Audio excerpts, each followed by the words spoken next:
A new era of NXT. They debut on network television. The CW network is now NXT's new home. They debut tonight with a big-time show. CM Punk, a special guest referee between Ethan Page and Trick Williams for the NXT Championship. Julia takes on Roxanne Perez in a women's championship match highly anticipated. Best friends, bitter rivals now, former brothers, Les Lee and Zachary Wentz go at it in a street fight. We have an appearance from the women's tag team champions Bianca Belair and Jade Cargill, and a whole lot more surprises in store. We present to you the first episode of the NXT debut on the CW, and later on we get presidential with the vice presidential debate. We'll be live for that as well. It's the Flex Zone Podcast coming to you.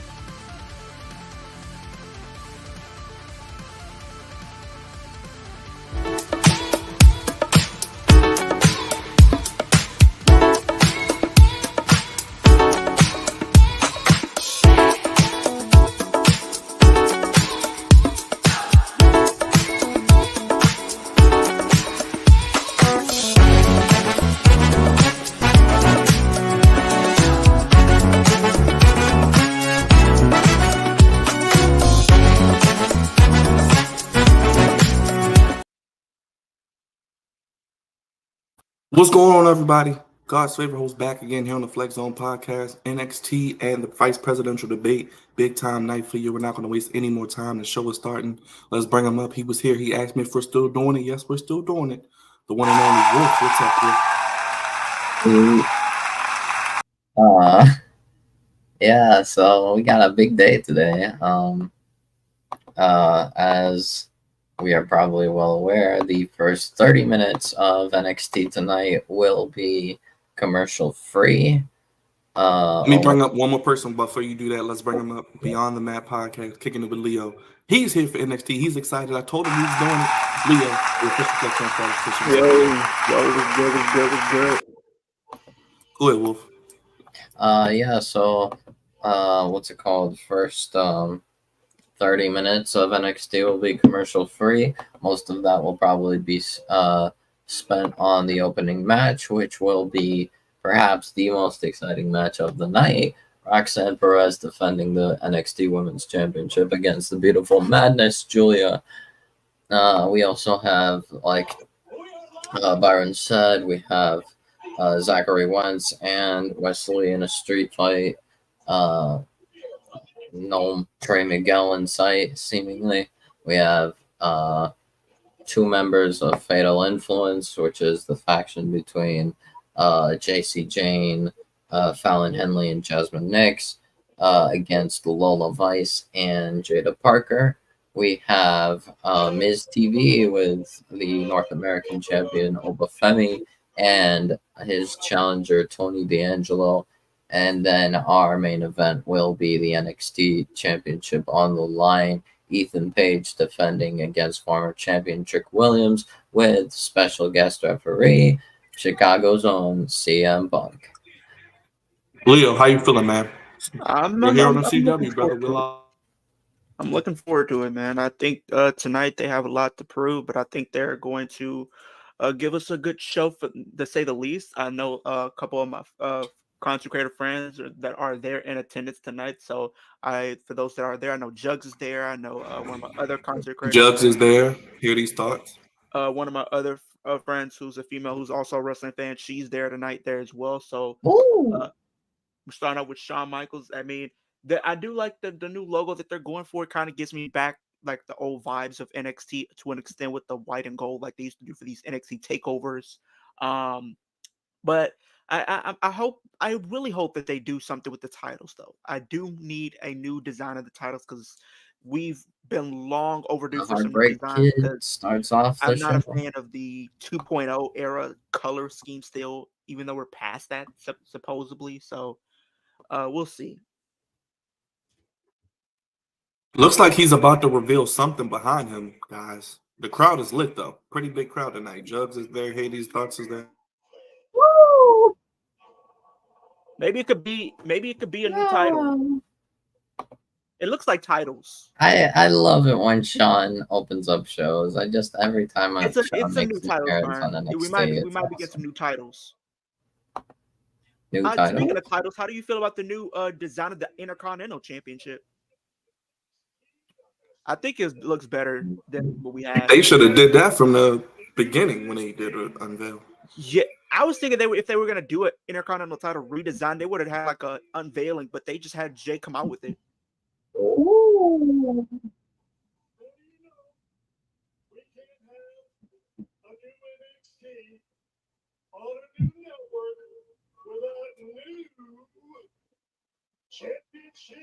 Whoa, that does look good. I don't know. The silver does not do.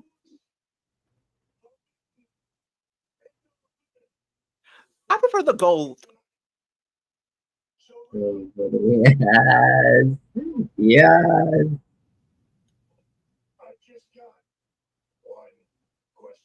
Yeah, here. We got the one and only CEO Triple H in the building.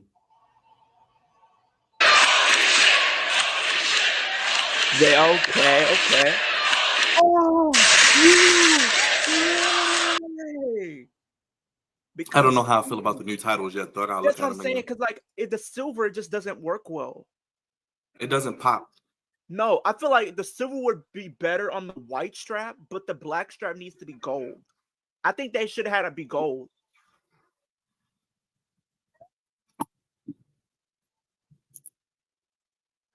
I'm gonna put it out there. At least the North American title looks good. I feel like the North American title is best in NXT right now. I'm just put it out there. But apparently, the Motor City Machine Guns is supposed to debut tonight, or is probably going to be showing up tonight. Woo! Oh, this Julia. Right? Love it.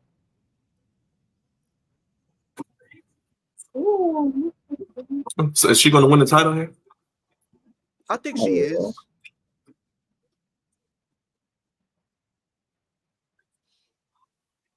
I was just saying that to Wolf earlier. As far as the Bad Blood goes, we only have 2 title matches and both are women. So I feel like one is possibly going to change hands for some reason. If we get Tiffany cashing in, I think we get a cash in probably. Yeah. But my thing is, only reason I said is why we should wait is because is anybody gonna remember that when the night is over after Roman and Cody and CM Punk and Drew McIntyre? Exactly. You want it to be memorable. And I was just saying, I think what's gonna happen is after Nia wins, I think possibly Charlotte comes back for some reason because she's been rumored to return for quite some time.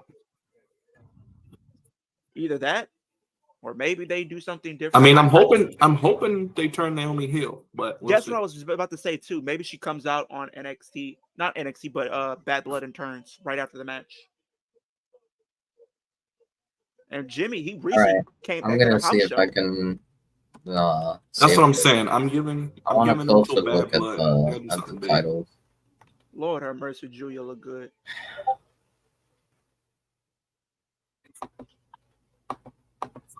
If it ain't like they say.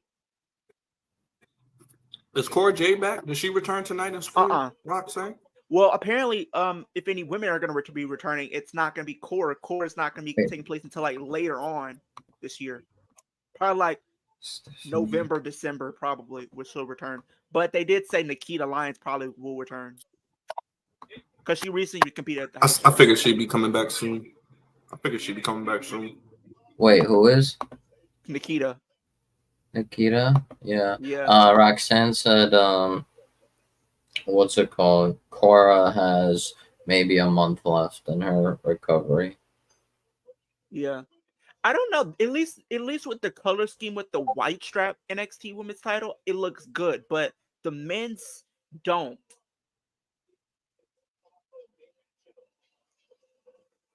I was thinking if they would have booked this right, maybe you could, if you did have Roxanne retain, have Cora come back as a face and then have her be the one to take it.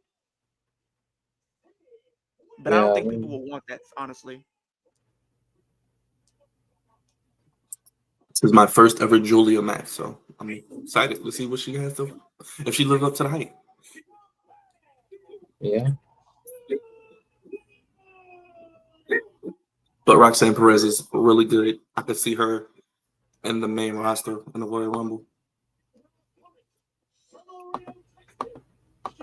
Yeah, she is from Texas. Millions from Now by 2 Chainz and Lil Wayne is the intro for NXT. So it's just WWE just trying to get all hip hop people to seem cool. Pretty much. The songs they pick are trash. They're picking trash songs. SmackDown trash. This is trash. Why are they? You got the title upside down.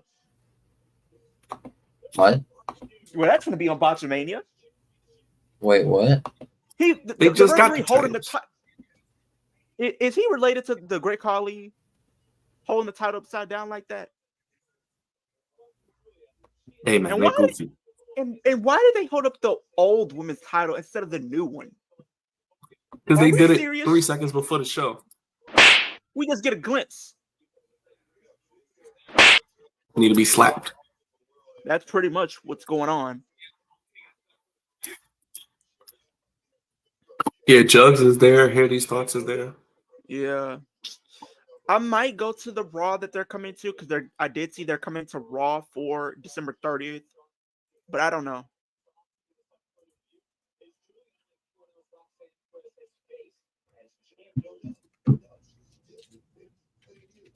I did recently get the word that Matumbo passed away yesterday, so RIP to him. Yes, RIP. Yeah, I was not expecting that, honestly. Why is The Miz on NXT? Because he's big. It's crazy.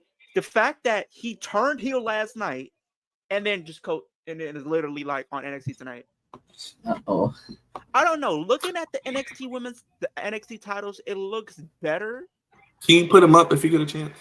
Hold on. I can. There we go. Yeah. Oh, let me see if I can. Looking at it from this point of view, it looks like it's a mixture of gold and a little bit of silver. The white. I just feel like good. I just feel like it's hard to tell what it is. Yeah, the white looks good, but the black, it just doesn't stand out to me. At least with the white, you have the gold and the silver to kind of complement the white, but the black strap just doesn't do it for me.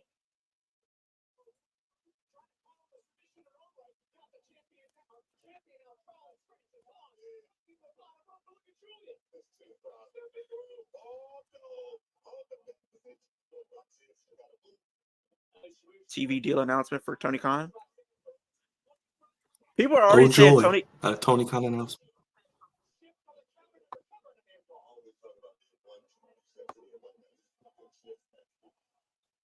What is this big announcement? No way. No freaking way. Oh, bro. What happened? What happened, Leo? So pretty much none other than former Kayla Braxton is teasing she will be in the upcoming Scream 7 movie. People know I love me some Scream movies, and if she's in it, You said you want to make Kayla Braxton scream. Is that what you said? She's gonna be in the movie, but I would like to do that too. Of course. Okay. For that Leo Smith special. Hey, featuring.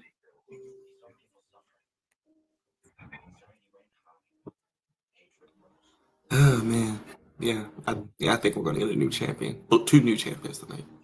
I think the women's and then the men's, and I think next week we're probably gonna get retentions because I don't think the North American title's changing hands, and I don't see the tag team titles changing hands. I don't know if the women's NXT North American title's on the line or anything like that, but if that's the case, then I don't know. I do think some main roster stars will be there tonight in like the crowd. Some actual stars, not the Miz. Yeah, like some actual main roster stars and stuff like that. Possibly, I could see them being there. I'd actually rather, I'd rather do, I don't want to see the Miz. I mean, unless he's staying in the next team, I'm cool with it.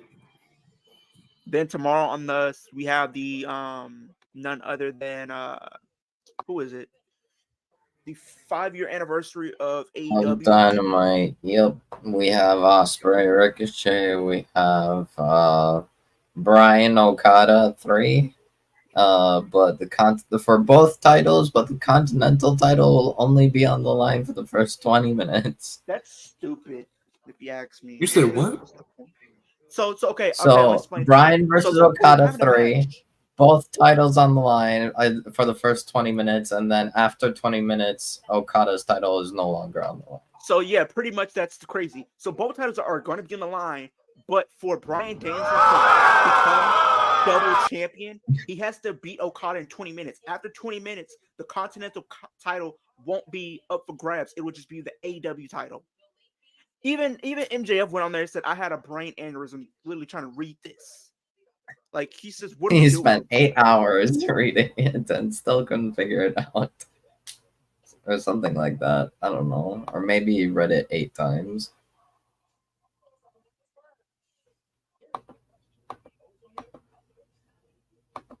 What else? We also have Britt Baker and Serena Deeb, and Hangman. It looks like we're getting a new faction on AEW too with Deonna Purrazzo and Taya Valkyrie.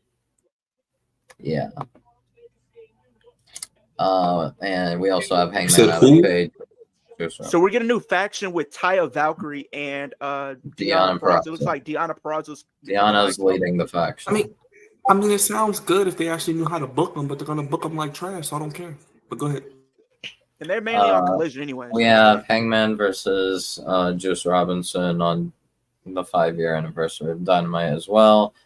We getting Jay White back, maybe? Maybe a Jay White reports are saying that Jay White will return imminently. Yeah, that would be a good. I am ready for a Hangman and Jay White feud. And then we also did see recently that Kill Switch or Luchasaurus is Oh yeah, he got hospitalized from having pneumonia in both his lungs. In his lungs, so he's been in the hospital. His return, scary stuff right now. No wonder he hasn't been on TV. Hope he gets better. Yeah, because I think the story is him to turn on Christian and cost him. So yeah, or maybe he's the reason, or maybe he's like the reason he doesn't win. Because I could see that happening. Kill Switch is the reason. I just want to see what they're doing with Swerve. I just want to see what they're doing with Swerve and Hurt Business. Mox thing is doing. I don't care about Moxley and Bryan again. I don't care about it. But then on the other hand, I do want to see this Hurt Business stuff. I want to see how that plays out. And if Ricochet is, if they put Ricochet in there like they're supposed to, then it'll work out. Shelton Benjamin, Shelton is AEW bound. He is going to sign and going to be there. Like that was kind of obvious with MVP there, but yes, Shelton will be showing up sometime soon. So I'm guessing we're at Wrestle Dream. If Swerve recovers by then, we'll probably get Swerve versus Bobby or Shelton. I don't know. We'll see how it goes. Somebody was telling me earlier they have a prediction that Omos shows up. I said, "Are you sure about that?" I love I hope they haven't done anything with him, so I guess why not? At this point, put him against Obafemi. I'm still waiting for that Moose and Obafemi match. I was about to say, are we going to get any TNA people? Possibly, because speaking of TNA, you were talking about it recently, Byron. They're going to be doing Joe Hendry versus Nick Nemeth for the TNA World Bound for Glory.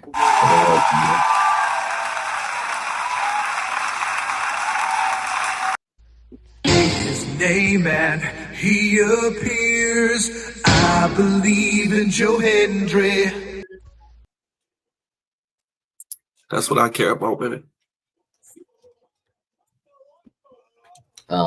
So Byron, I am curious about your thoughts. Next week will be Jey Uso's first title defense as he defends against Xavier Woods. I'm still surprised. I'm still surprised that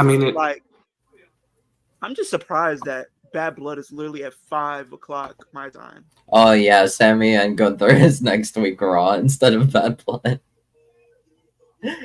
Yeah, it's gonna be Raw. Yeah, it's gonna be. Nia Jax is on it, but not Nia Jax is on Bad Blood. Uso's got on there. Okay. They better have something big planned for this Cody and Roman match. Oh yeah, something Brandon, what's it called? When we were doing our Bad Blood predictions video, me and Leo, I said that I think I think the tag match with the Bloodline should open. And 2, I think Solo and Jacob are gonna win. I think they're gonna do an angle. They have to win, Wolf. They can't not win. I just don't. I guess they're gonna pin Cody. Yeah. I think they're gonna do some like angle of like miscommunication or like Jimmy probably like accidentally screws up Cody and then Roman has to deal with that and then this is a good match. I think Jacob is going to pin Cody. So you set up Jacob versus Cody maybe at like Crown Jewel or a future pay-per-view. Yeah, I could see that. I could see something happen like that. This is a good match so far. I will say that. Match, this has been a very good match.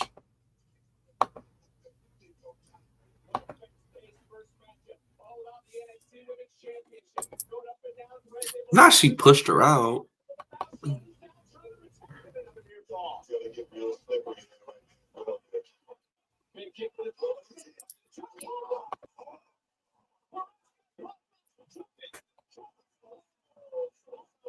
Hey, it's fitting because like a lot of the times where somebody hits a finisher on Roxanne, she rolls out the ring. Now it's happening to her. It's crazy.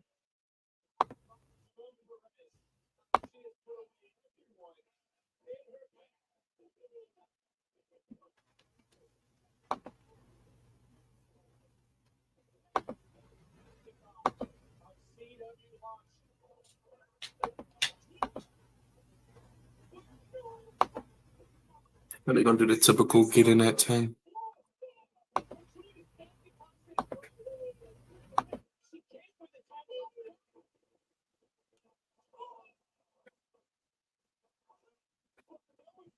Yeah, they need to put Roxanne on World though. I think she's gonna be on moving up to the main roster, probably like Rumble season. Probably. Yeah, I think they're probably gonna. Like, I wouldn't be surprised if she goes to the main roster right after tonight. But I think you probably put But I on could Raw, see that. maybe Sure. Raw, maybe SmackDown. No, I think. Oh, what the hell? What the what?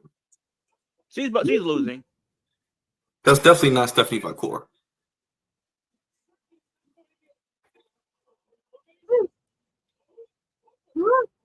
Oh, that's definitely her. No, that's Cora. Yeah. Yeah. Is Because it? she does that DDT like dirty deeds. Oh, okay. Well, if it is her, remember who called it, and I don't even watch NXT. What? People are confused. Oh my god! Oh my god! Oh my god! Oh, it's Cora, bro. Told you. When are y'all gonna give me some money? God! What? I mean, it was her city. She is from Chicago, so it made sense. That's why I said it too. I know she's from Chicago.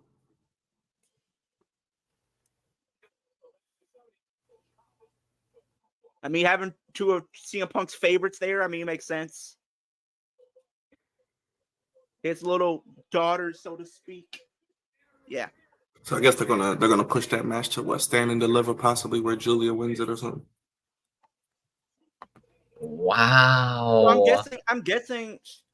I don't know who's gonna take it. Maybe Cora. Oh, well, that means Stephanie's coming as a face, and we'll probably maybe get some like I think tag. team. Either Stephanie's taking it, or we're gonna see Cora turn at some point. Well, I think Julia still see gonna take it though. I could see Cora being the one to take it potentially, but wow, I did not expect that. Cora helping Roxanne. I wouldn't be surprised at this though, Brian. This is just us fantasy booking. What if in the main event, CM Punk is out there and Drew comes in? He couldn't get his hands on CM Punk on Raw, but he can on NXT. I could see that. I could see that happen. I could see that. Well, Zachary Wentz and Wesley for the street fight. This is gonna be good. This is definitely gonna be good. I think Wesley definitely needs to win this match. Wesley's winning this one only because Zachary won the last one, which I was very surprised about. Rumble. They're advertising the Rumble. Wow, very surprised. I was so confused. I was like, "What's going on?" Like, because I didn't see her like at all. I was just like, "Who is this?" And then, it just happened so quick, and then just suddenly it's Cora. I'm like, "Oh my god." Oh my god.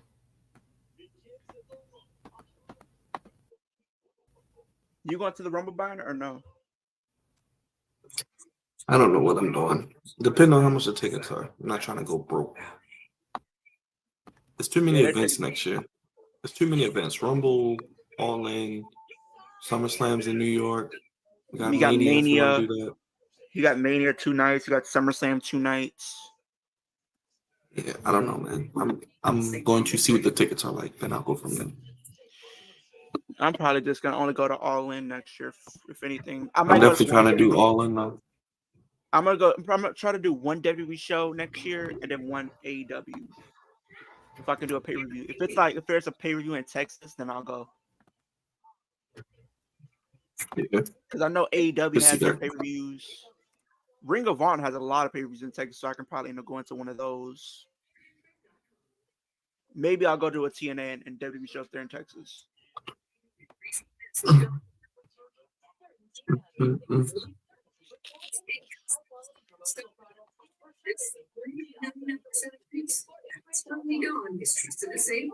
Street Fighting next, and then the main event will be the NXT Championship.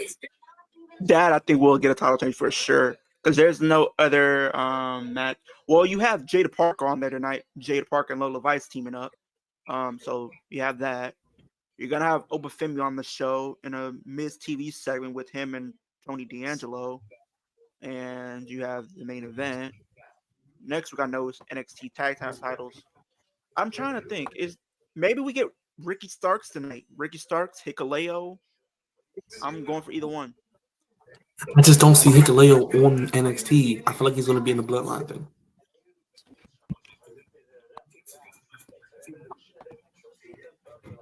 Well, he's to be on there. I'm trying to think if I they're can going to see. bring him over to City, then when are they going to bring him over to City? If they're talking about tonight, because I don't see an opportunity to bring them in tonight.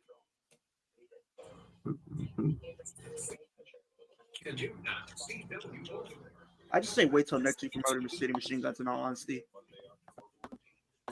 Yeah, because you got Randy Orton next week too. Yeah. I'm gonna just say Ricky Starks comes in at the end of the show. That's my bold prediction. I can see that. It's not I out of want the it realm of to be possibility. Wardlow. I want it to be Wardlow, but it's not. He ain't out his contract yet. Yeah. Nah, And he's injured. And apparently, also we were just it's actually confirmed too, Byron, that none other than Malachi, aka Alistair, his contract with AEW was supposed to be up in 2027, and that was the plan. But apparently, after actually a confirmation from Fightful, it ends in 2025. In early Confirmation from Fightful? I didn't see that. He talked about it, so his contract is up with AEW in 2025, early 2025. I still think he's probably Nah, because actually right now, apparently, WWE is really trying to throw a huge offer at him to sign him to the WWE again. If he comes back, I'm all for it. Because at least he'll be on his own, and I think need to make him a main eventer. I'm sorry. Hey, if he goes back, he must be world title division. Immediately. He can be world champion, but he doesn't have to be world champion right away. He can be in the mid card and build his way. He doesn't have to be world champion right away. He just needs to fight the main eventers. He needs to fight the Codys, the Seths, the Romans, he needs to fight those guys. He shouldn't be facing they're gonna want to build him up to that. So they're gonna have him go up against the people like your Sami Zayn, your Kevin Owens. You're probably gonna have him go up against maybe like a CM Punk in WWE. You're gonna have him go up against maybe like a who else on the main roster that maybe like a Jey Uso. Probably have him go up against like a Gunther, and then some other stuff. Yeah, I'm not seeing. I can see them doing from Fightful about Malachi's contract being. I think they talked about it last week, so you have to go back further. I don't know. It's not showing on Twitter. I only see Raj Giri, and Raj Giri is known to not be a reliable source.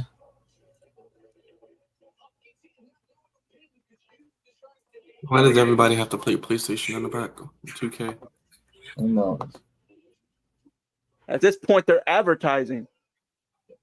Why is she general manager still? Does she do anything? Did you also hear that? What's his name? Armando Estrada. You know what? You heard about him? Yeah, I did. I think you were telling me about him before. He's gonna be coming back. He's probably gonna be on the manager for the Bloodline, like their wise man.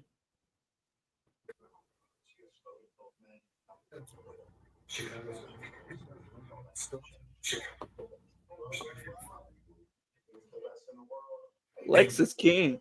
Hey, his edge. Hey, whoever does his hairline and stuff like that. Hey, they're doing the Man, it could cut me through the TV. facts.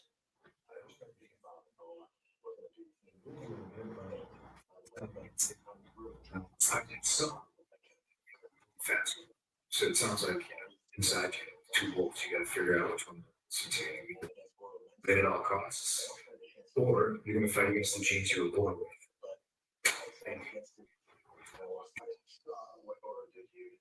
What is he talking about?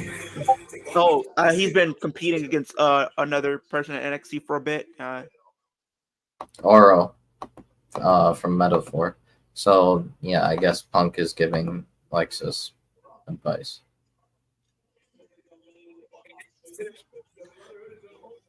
I'm gonna try to get to an NXT show. Hopefully, I need to get to an NXT show at some point. Because at least with NXT, I can sit like front row and not break the bank. Yeah. Could the Motor City Machine Guns come in after this match, possibly? Is there a male tag team match tonight? No, not until next week. But both of these guys were from TNA. But I don't know. Maybe, like you said, maybe they do the Motor City next week and just wait. Yeah, there's no point in bringing them in tonight if you have nothing for them to do, unless you just have a cameo and that's it. Yeah. Mm.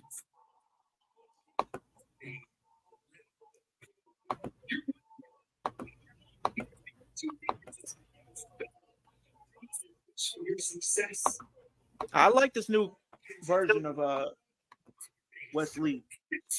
More aggressive. That's what I was gonna say. Is he gonna be champion again, or is it just gonna be a heel that doesn't win nothing? I think he probably is gonna be the one to take the title from Trick, possibly, if it's not gonna be none other than Yeah, I could see it that Trick wins it back tonight and then West takes it. Either West is taking it or Ricky Starks is taking it. Okay.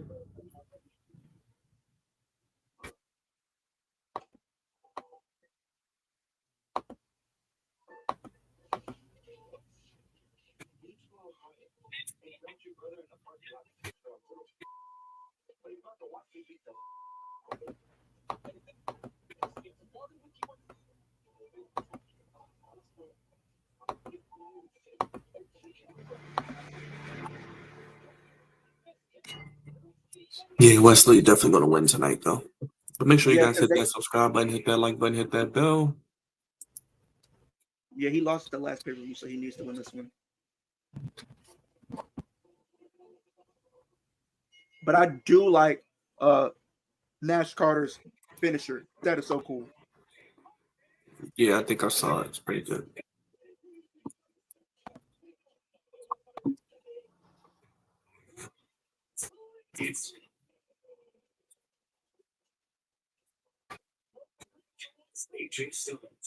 I'm just starting to look at this now, but is it just me, or does Wesley remind me of like a younger version of Hear These Thoughts or something like a, you see what you see the resemblance.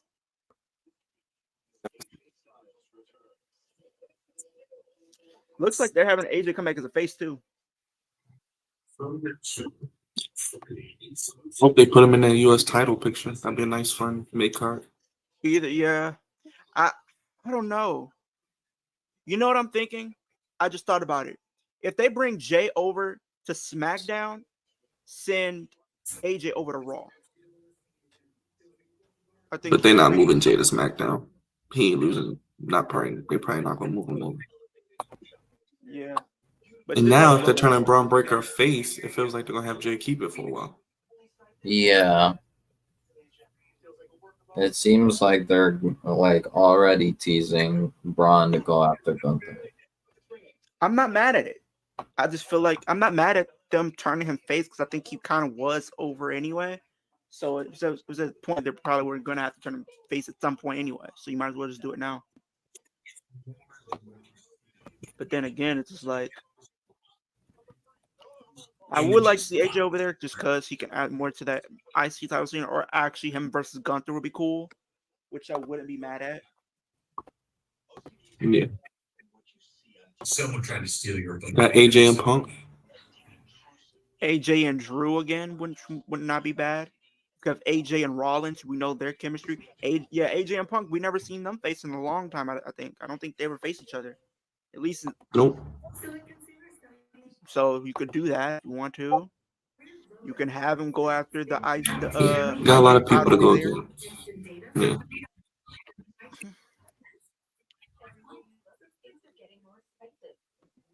Definitely could see that. Because think about it. Now that you don't have Ilya Dragunov for like 6 to 9 months, you need somebody else to kind of fill that void. And it kind of sucks. Like he had his match. That would have been a good. That would have been a good feud. AJ. You saw what I said in the chat. A meaningless match. That's what I'm saying. Like you had that on a house show. You could have put that. You could have literally booked that for Crown Jewel for all I care. I mean, well, they made sure, apparently on commentary, Joe made sure to like really emphasize that Ilya's injury was basically because of Gunther. So I think they'll probably do Ilya Gunther like right after Ilya comes back.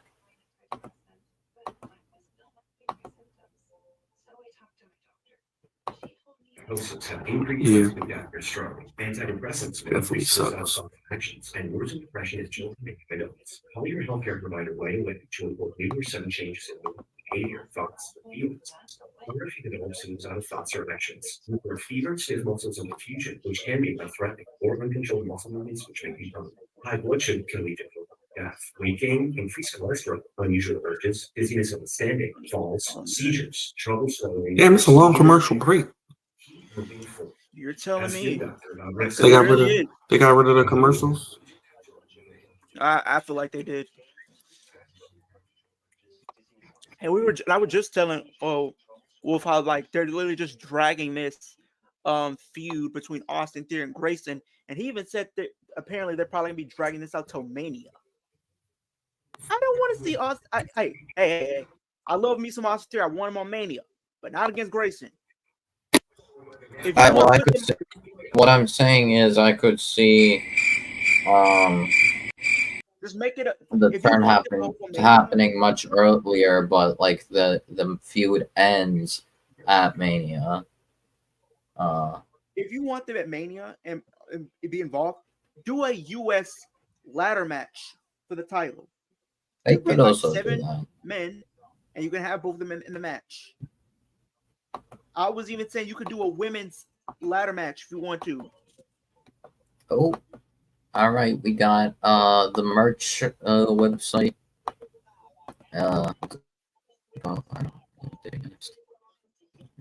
Oh yeah, I need to. Good, K-Nation. What's it called? Get the new NXT titles. Hey, we got Jada Park and Lola. I need to get the new titles. All right, that's fine. Let me see. Where is? All right.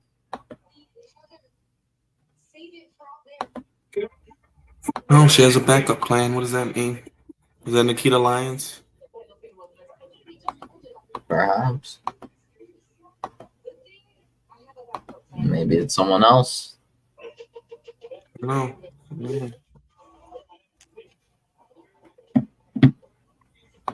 Maybe it's a TNA person.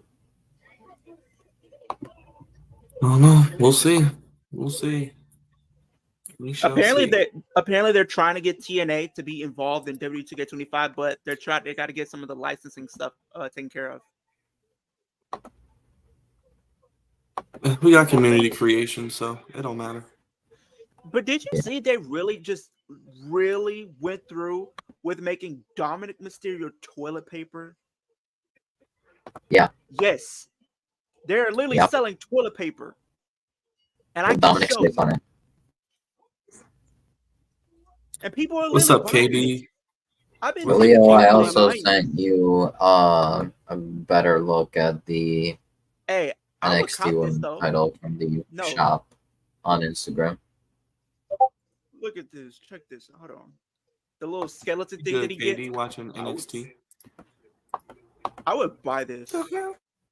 This is like his Okay, little. this I think is best- cool, especially for like Halloween season. Like that's definitely a merch thing. That's like normal. The skeleton thing I think is completely Look at fine this. just because it's October and all. You see That $13? You think I'm paying for a roll of toilet paper for $13? You are tripping. You're tweaking.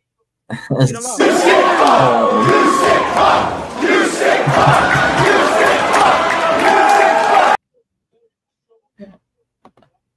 It's not even like a pack. It's like one singular roll. And then Liv goes on to you say, probably use up in a week.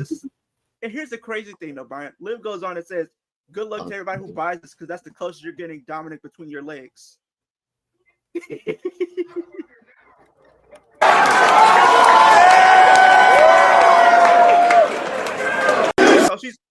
So it's an indication that Dominic is between the legs.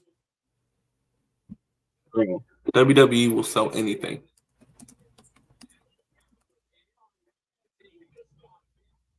I wouldn't be surprised if they were selling fake CM Punk bracelets was something. And then I think they were doing, what were they doing at some point? They're doing bracelets, they're doing hoodies, shirts, plaques. You got baby clothes on there for WWE.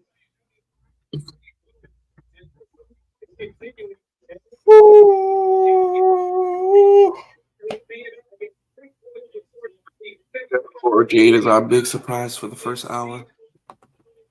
We're probably gonna get more. We'll see. We'll see. I think that would be nice. Hey, if we have this open for me, please. I'm crossing my fingers. Moose shows up. I was gonna say, yeah, that you did say they're having that segment. Somebody does have to show up. Possibly. To interrupt. But it's already between the champion and challenger for next week. Shoot. Are they having a specific type of match? Because I know he beat him already. I don't think it's a specific match. Maybe they'll say something tonight. Possibly. But right now, it's no.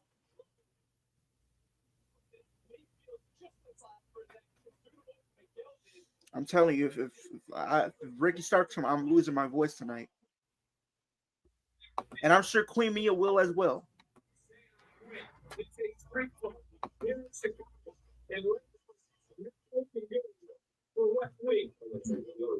See that being the ending of the show. I think Julia losing is probably like the biggest shock tonight. Yeah.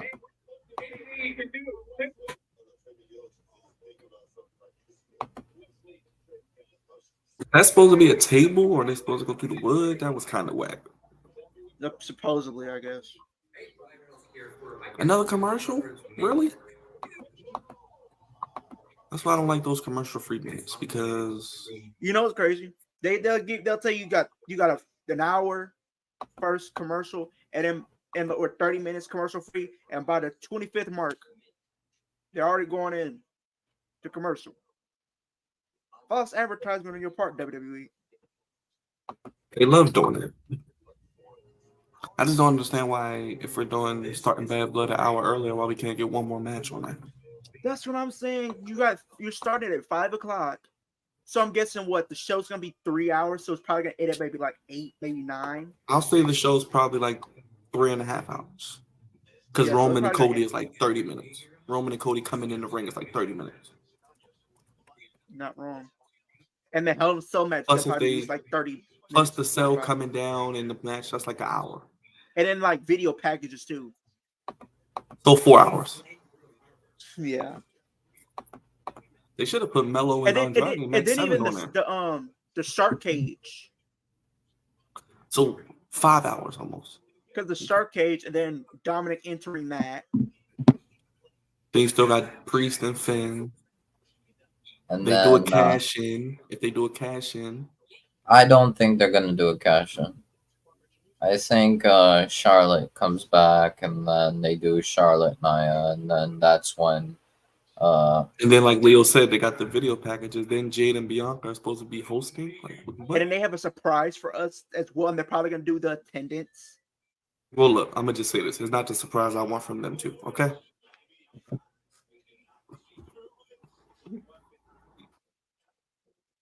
Just saying. After all, I'm a human. After all, everything's on me.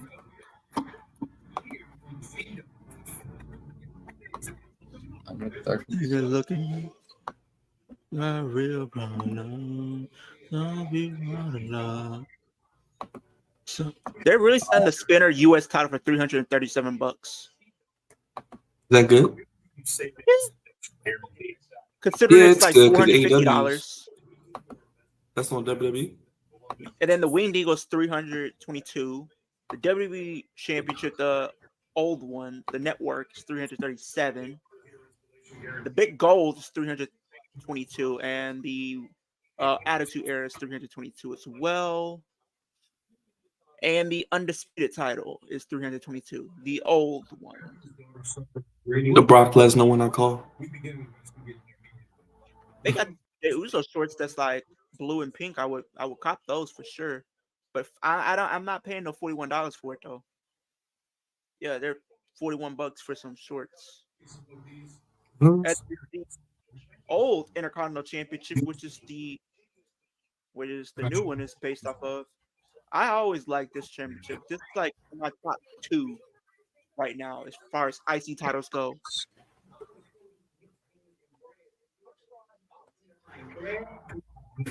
Yeah, definitely got to be in my top 3. Top 3 or top 2, one or the other.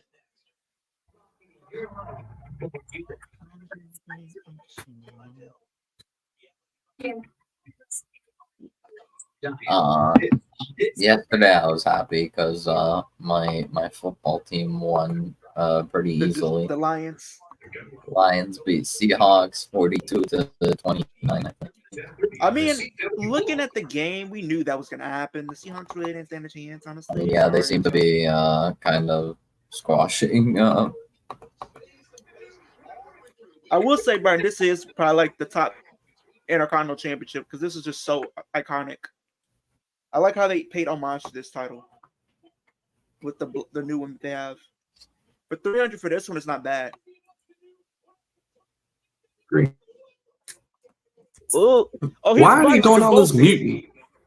Oh, they're cussing. I hate that. Yeah. They're really selling the Stone Cold vest for $90. Is crazy.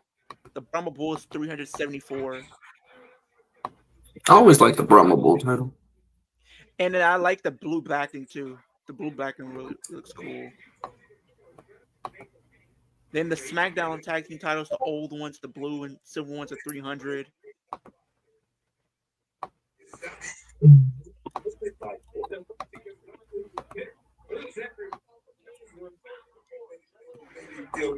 The NXT title is $322. Not worth it. I'm sorry. Nah, not necessarily. And it looks like they're about to have Judgment Day potentially feed Wyatt 6 soon. Oh, I don't know. I don't know if they were. I don't know. Oh, It that's seems cool. They like have this on here. I feel like Wyatt 6 might actually end up feuding with either Woods or Miz. Probably, maybe you have turning your back on your friend, or they could do like Wyatt 6. I mean, I do like the Xavier Woods Jey Uso match though, because I mean he's turning heel. I like what they're doing with that. It's intriguing. I like it. And plus, Woods never got his opportunity to be a single star, so I'm cool with it. Yeah. Because originally Jay had offered Kofi the match, and then Kofi said, "No, was like, nah, give it to Woods."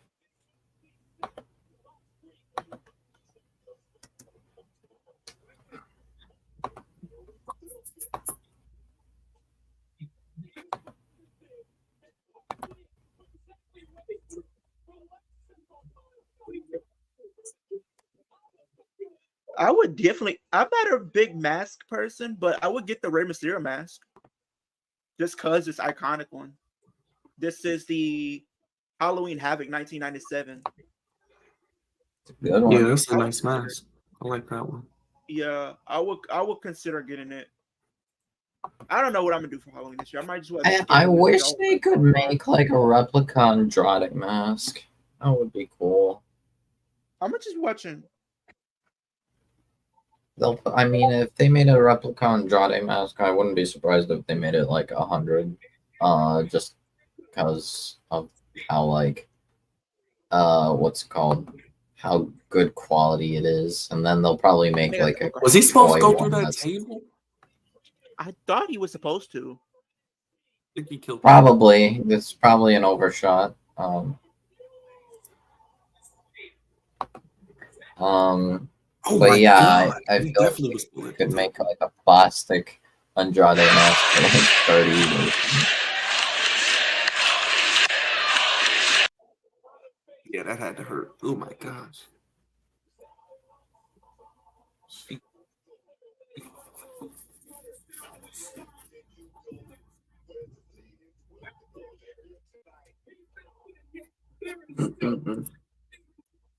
I gotta say these. There we go.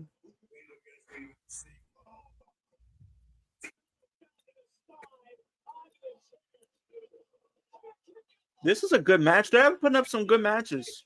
I ain't gonna lie, bro. We might have to start looking at some more NXT content, possibly.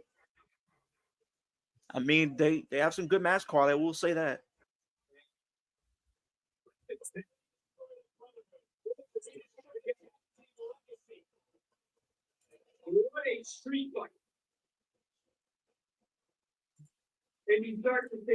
It's supposed to be. I don't know. The Street Fight is okay. I mean, it's not nothing special. I'm trying to see. I mean, even to me, the Roxanne Julia match was okay. It's just the ending was the best part. Hey, check your Instagram. Probably I sent you some on Instagram.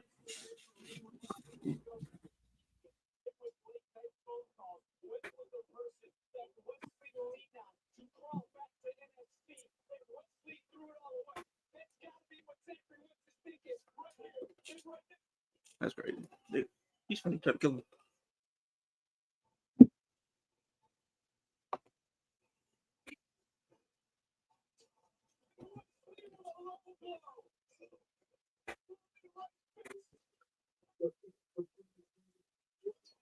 Yo, stop. Why you send me this? It was one of these other people that I know. It's the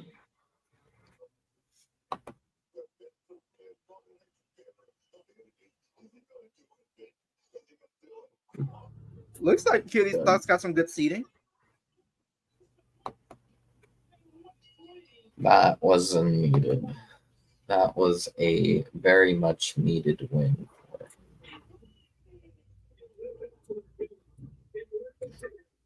Well, like you said, I'd love to see Wesley in the main event for the NXT Championship. Yeah, now that he's here for sure.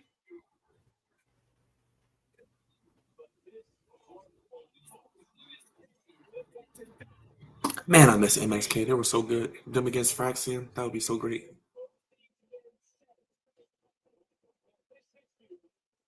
I mean, we already got MSK, and They really ain't no way. I'm not seeing this.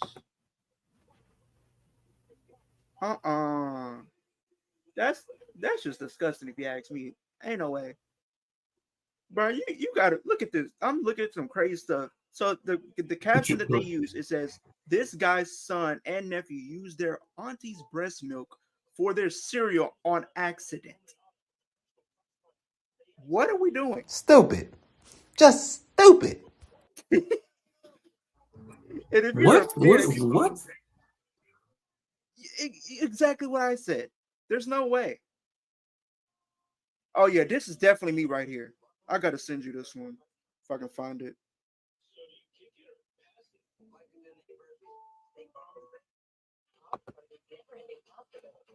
Oh yeah, this is definitely gonna be fun. This is definitely it. I sent it to you.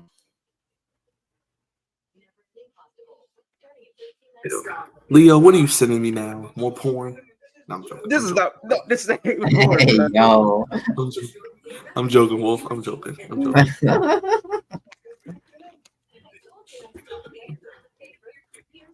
No porn right now. That's after NXT. That's the late night show.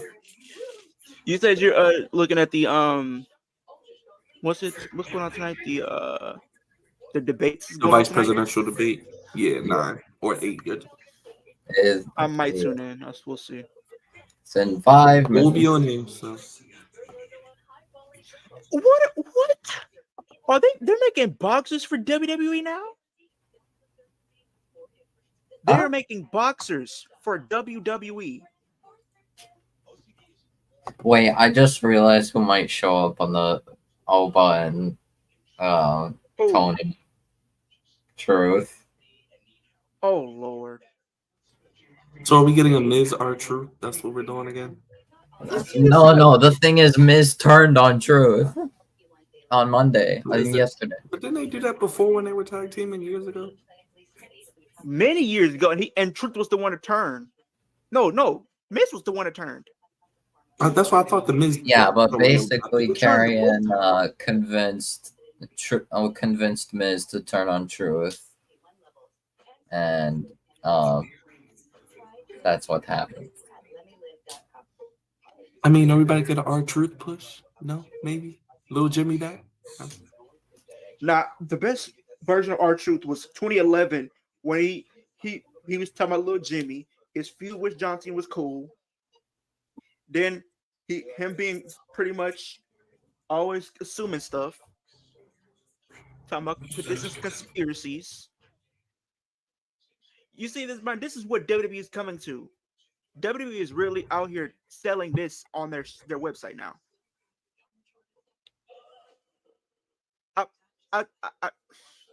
If I'm in front of my girl, whoever that is, with that on, she's gonna look at me like, "What's going on with you?" I'm a wrestling fan, but not that much to have the WWE Championship on my boxers.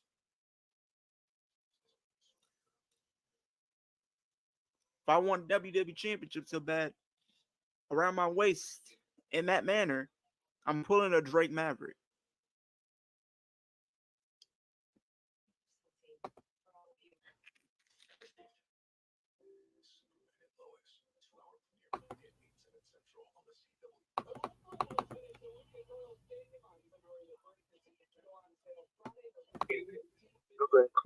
On McAfee.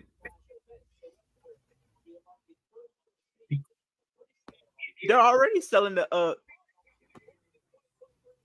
okay, looking at it from this standpoint though, Byron, you can get a better look at the titles for NXT now. Now that we can kind of see them a little bit better on the WWE like shop and stuff, we can kind of see how they look a little bit better. So this is the woman's. I think the woman's looks okay.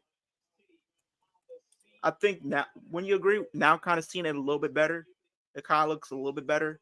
It looks a little bit better looking at it like this, but the men's, I'm not so sure. The men's is not really doing it for me. The silver kind of throws it off for me. I think it's all right. I mean, definitely the merch site is definitely making it look better, but the shop website is definitely making it look better.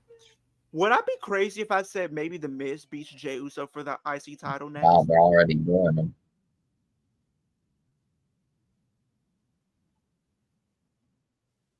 Leo, are you trying to make me end the stream? Him beating Jey Uso? Okay, no, it's because like I feel like them making him a heel. I think that's when he thrives at his best. But at the same time, like we know he's done some great work with the IC title, and I think he's like 2 title victories away from breaking the record, which is still held by Chris Jericho with 9. And I think Miz has 7.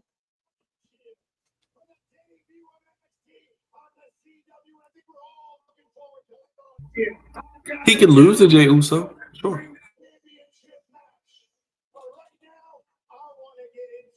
The NXT North American Championship match that will take place next week in St. Louis. I've got the champion. I've got the challenger. So let's bring them out right here. That would be Here we go, baby.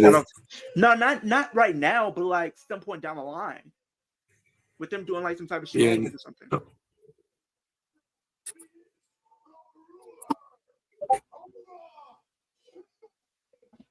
Oba for me is like one of my favorites in WWE. Period, not just NXT. When he gets to when he gets the main roster, it's gonna be game over for a lot of people.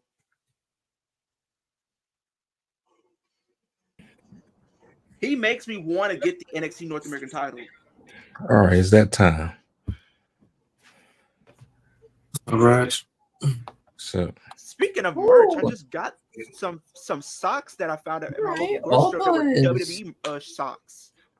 Probably sometime down the line. Dripped out. Finish him, Daddy. I'm mad he don't say that no more since Braun Breaker's gone. Miss, what are you doing? You cannot dance. Stop trying.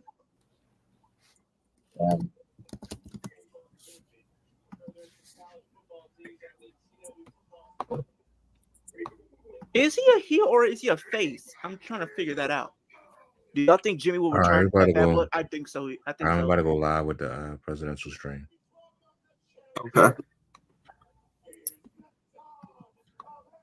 That would be dumb. Yeah, it would be KT. Oh, they didn't even. Oh, joy. 2 ladies. I mean, look at that. I'm sorry. I know, right? Hey, ain't nothing wrong This is with gonna be fun. ladies. This round might be Leo. Then each candidate will get another minute to make further points, with an additional 1 minute each at the discretion of the moderator. The primary role of the moderators is to facilitate the debate between the candidates, enforce the rules, and provide the candidates with the opportunity to fact-check claims made by each other. CBS News reserves the right to mute the candidates' microphones to maintain decorum. Your boy's on Tony We have B. not shared the questions or topics with the campaigns. Haven't even watched the any of that. stage is set. Governor, Senator, thank you for joining us. Let's get started. I'm pretty sure he is. Tonight, our country is facing several just say unfolding crises. you The Middle network East is on the and brink of NXT. war. Right. Americans are suffering from the catastrophic impact of Hurricane Helene. Don't worry, And now a you'll hear the labor truth strike later as from my good 25,000 dock workers I'm pretty sure from Maine JD's to probably gonna hate Texas the show. are picketing. We're going to begin Well, tonight he might with love it. I don't the know, Middle but East. I don't- Margaret. Thank you, Nora. Earlier today, Iran launched its largest attack yet on Israel, but that attack failed. Wow, Thanks starting off to joint this. U.S. and Israeli Starting defensive off hot. action. President Biden has deployed more than 40,000 I U.S. gotta military up this. personnel and assets to Higher. that region over the past year to try to prevent a Oh, regional war. higher. Iran is weakened, but the U.S. still considers it the largest state sponsor of terrorism in the world, and it has drastically reduced Okay, the time it would CBS take to News. develop a nuclear weapon. It is down now to 1 or see. 2 weeks' time. Governor Walz, if you were the final voice in the Situation Room, would you support or oppose a preemptive strike by Israel on Iran? You have 2 minutes. Well, thank you. And thank you for those joining at home tonight. Let's keep in mind where this started. October 7th, Hamas terrorists massacred over 1,400 Israelis and took prisoners. Israel's ability to be able to defend itself is absolutely fundamental. Getting its hostages back, fundamental, and ending the humanitarian crisis in Gaza.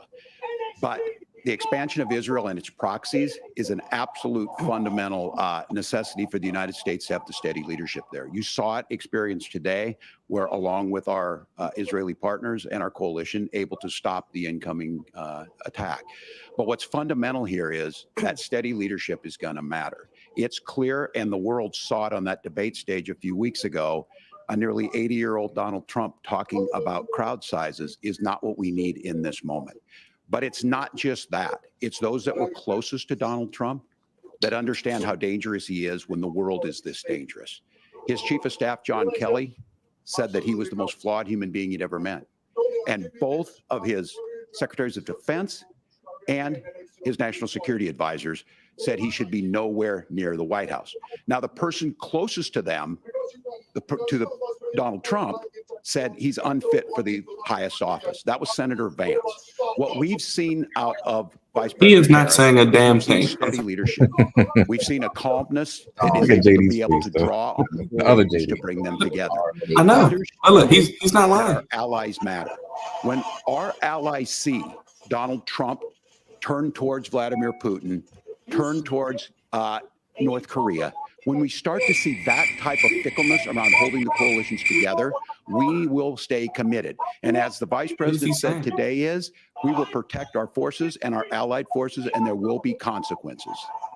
Governor, your time is up. Senator Vance, the same question.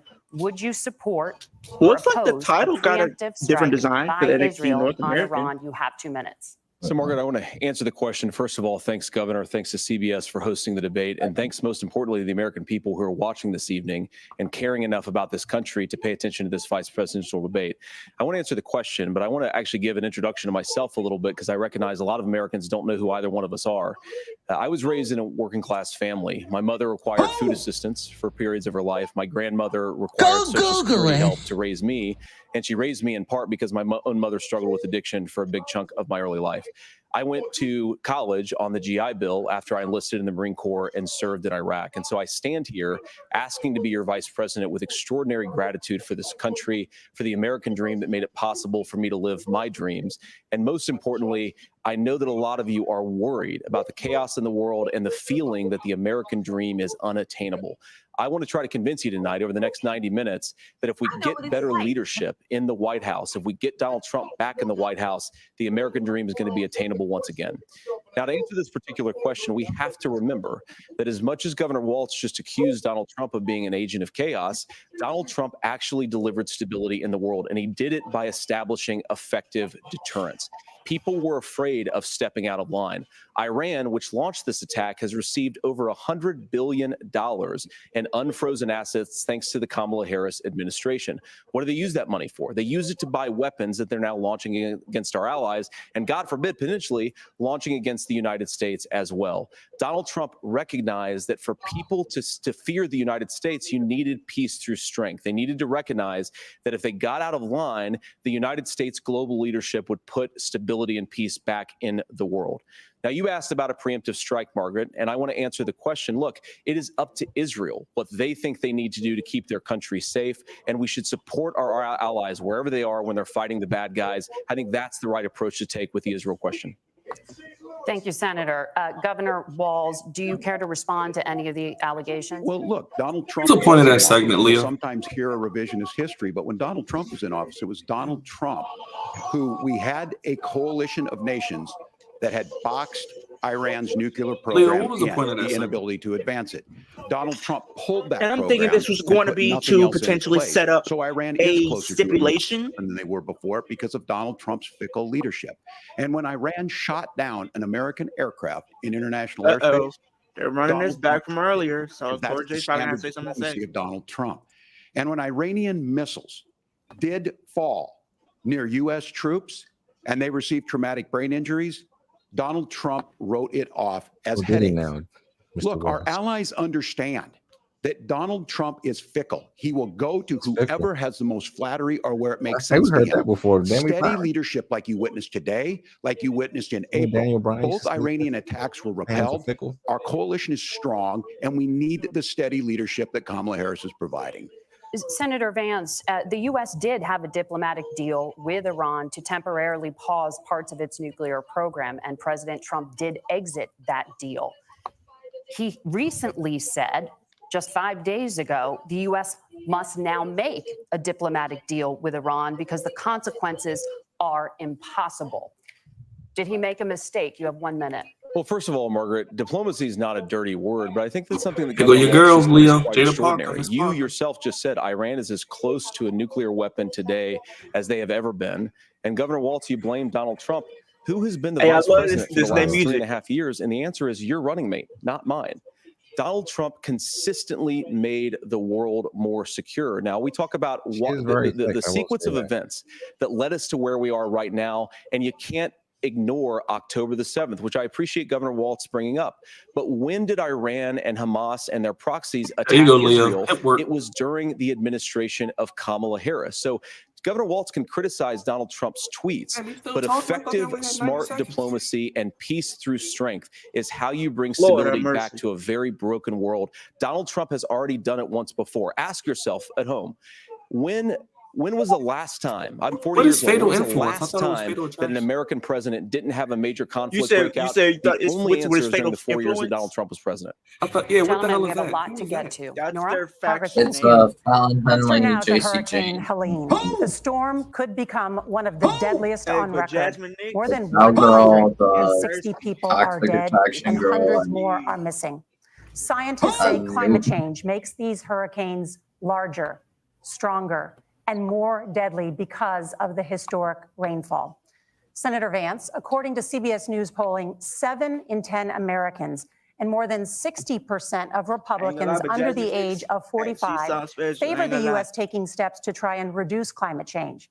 Senator, what responsibility would the Trump administration have to try and reduce the impact of climate change? I'll give you 2 minutes. Sure. So first of all, let's start with the hurricane, because it's an unbelievable, unspeakable human tragedy. I just saw today actually a photograph of 2 grandparents on a roof with a 6-year-old child, and it was the last photograph ever taken of them because the roof collapsed and those innocent people lost their lives. And I'm sure Governor Walz joins me in saying our hearts go out to those innocent people, our prayers go out to them, and we want as robust and aggressive as a federal response as we can get to save as many lives as possible, and then of course afterwards to help the people in those communities rebuild. I mean, these are communities that I love. Some of them I know very personally in Appalachia, all across the Southeast. They need their government to do their job. And I commit that when Donald Trump is president again, the government will put the citizens of this country first when they suffer from a disaster. And Nora, you asked about climate change. I think this is a very important issue. Look, a lot of people are justifiably worried about all these crazy weather patterns. I think it's important for us, first of all, to say, Donald Trump and I support clean air, clean water. We want the environment to be cleaner and safer. But one of the things that I've noticed some of our Democratic friends talking a lot about is a concern about carbon emissions, this idea that carbon emissions drives all of the climate change. Well, let's just say that's true, just for the sake of argument, so we're not arguing about weird science. Let's just say that's true. Oh my God. Well, if you believe that, what would you want to do? The answer is that you'd want to reshore as much American manufacturing as possible, and you'd want to produce as much energy as possible in the United States of America, because we're the cleanest economy in the entire world. What have Kamala Harris's policies actually led to? More energy production in China, more manufacturing overseas, more doing business in some of the dirtiest parts of the entire world. And when I say that, I mean the amount of carbon emissions they're doing per unit of economic output. So if we actually care about getting cleaner air and cleaner water, the best thing to do is to double down and invest in American workers and the American people. And unfortunately, Kamala Harris has done exactly the opposite. I like this guy. Governor Walz, you have 2 minutes to I like respond. this guy. We got close to an agreement because all those things are happening. Look, first of all, it is a horrific tragedy with this hurricane, and my heart goes out to the folks that are in contact with the government. Yeah, I this serve as terrible story. co-chair of the Council of Governors as we work together on these emergency managements. Governors know no partisanship. They work together. So all of the governors and the emergency responders are on the ground. Those happen on the front end. The federal government comes in, makes sure they're there that we recover, but we're still in that phase where we need to make sure that they're staying there, staying focused. Now, look, coming back to the climate change issue, there's no doubt this thing roared onto the scene faster and stronger than anything we've seen.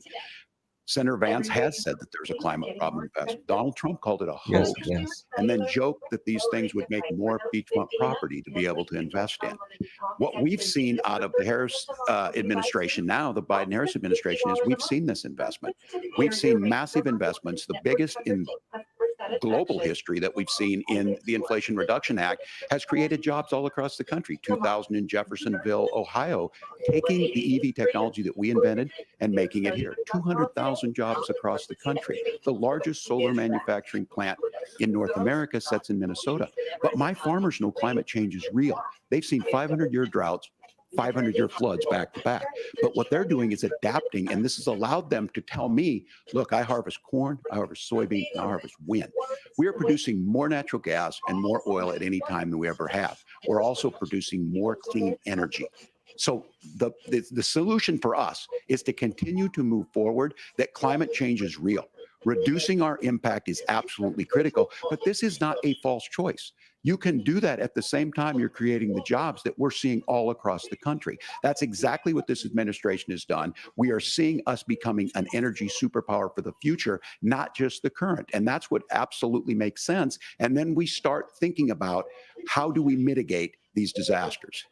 Thank you. Senator, I want to give you an opportunity to respond there. The governor mentioned that President Trump has called climate change a hoax. Do you agree? Well, look, what the president has said is that if the Democrats, in particular Kamala Harris and her leadership, if they really believe that climate change is serious, what they would be doing is more manufacturing and more energy production in the United States of America, and that's not what they're doing. So clearly, Kamala Harris herself doesn't believe her own rhetoric on this. If she did, she would actually agree with Donald Trump's energy policies. Now, something Governor Walz said I think is important to touch upon, because when we talk about clean energy, I think that's a slogan that often the Democrats will use here. I'm talking, of course, about the Democratic leadership. And the real issue is that if you're spending hundreds of millions or even billions of dollars of American taxpayer money on solar panels that are made in China, number one, you're going to make the economy dirtier. We should be making more of those solar panels here in the United States of America. Some of them are, Tim, but a lot of them are being made overseas in China, especially the components that go into those solar panels. So if you really want to make the environment cleaner, you've got to invest in more energy production. We haven't built a nuclear facility, I think, one in the past 40 years. Natural gas, we got to invest more in it. Kamala Harris has done the opposite. That's raised energy prices and also meant that we're doing Senator, worse by the climate. your time is up. Governor, would you like to respond?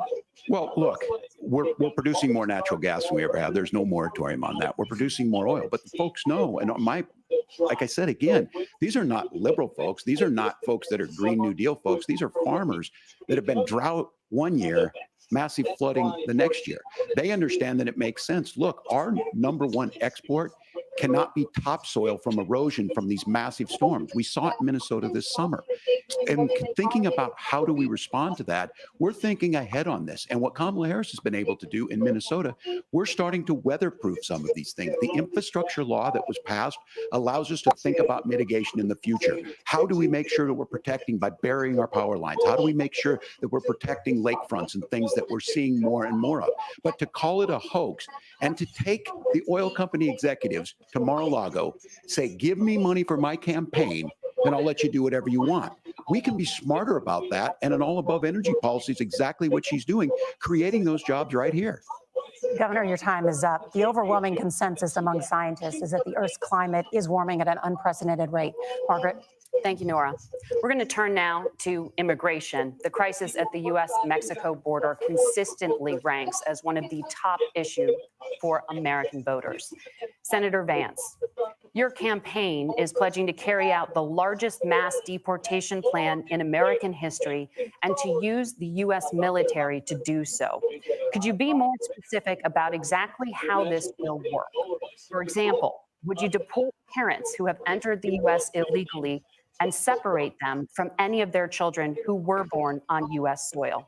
You have 2 minutes. So first of all, Margaret, before we talk about deportations, we have to stop the bleeding. We have a historic immigration crisis because Kamala Harris started and said that she wanted to undo all of Donald Trump's border policies.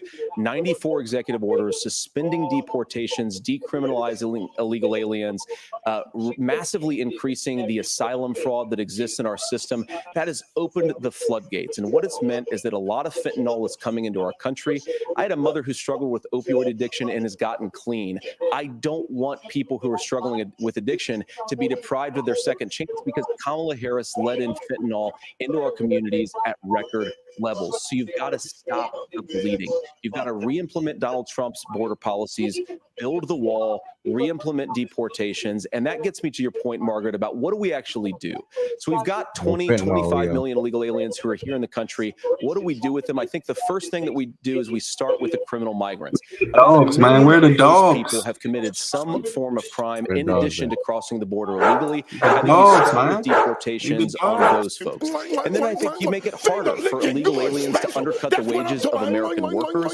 A lot of people will go home if they can't work for less than minimum wage in our own country. And by the way, that'll be really good for our workers who just want to earn a fair wage for doing a good day's work. And the final point, Margaret, is you asked about family separation. Right now in this country, Margaret, we have 300 220,000 children They that actually the having an Department of actual Homeland Security has intellectual effectively conversation, though. lost. Some of them have been sex trafficking. Some of them hopefully are at homes with their families. Something Some that, of them have you been know, used as Trump drug and Kamala- trafficking I'm mules. sorry, The Kamala real should have- family separation policy in this country is unfortunately Kamala Harris's wide open southern border. And I'd ask my fellow Americans to remember when she came into office, she said she was going to do this. Real leadership would be saying, you know what, I screwed up. We're going to go back to Donald Trump's border policies. I wish that she would do that. It would be good for all of us.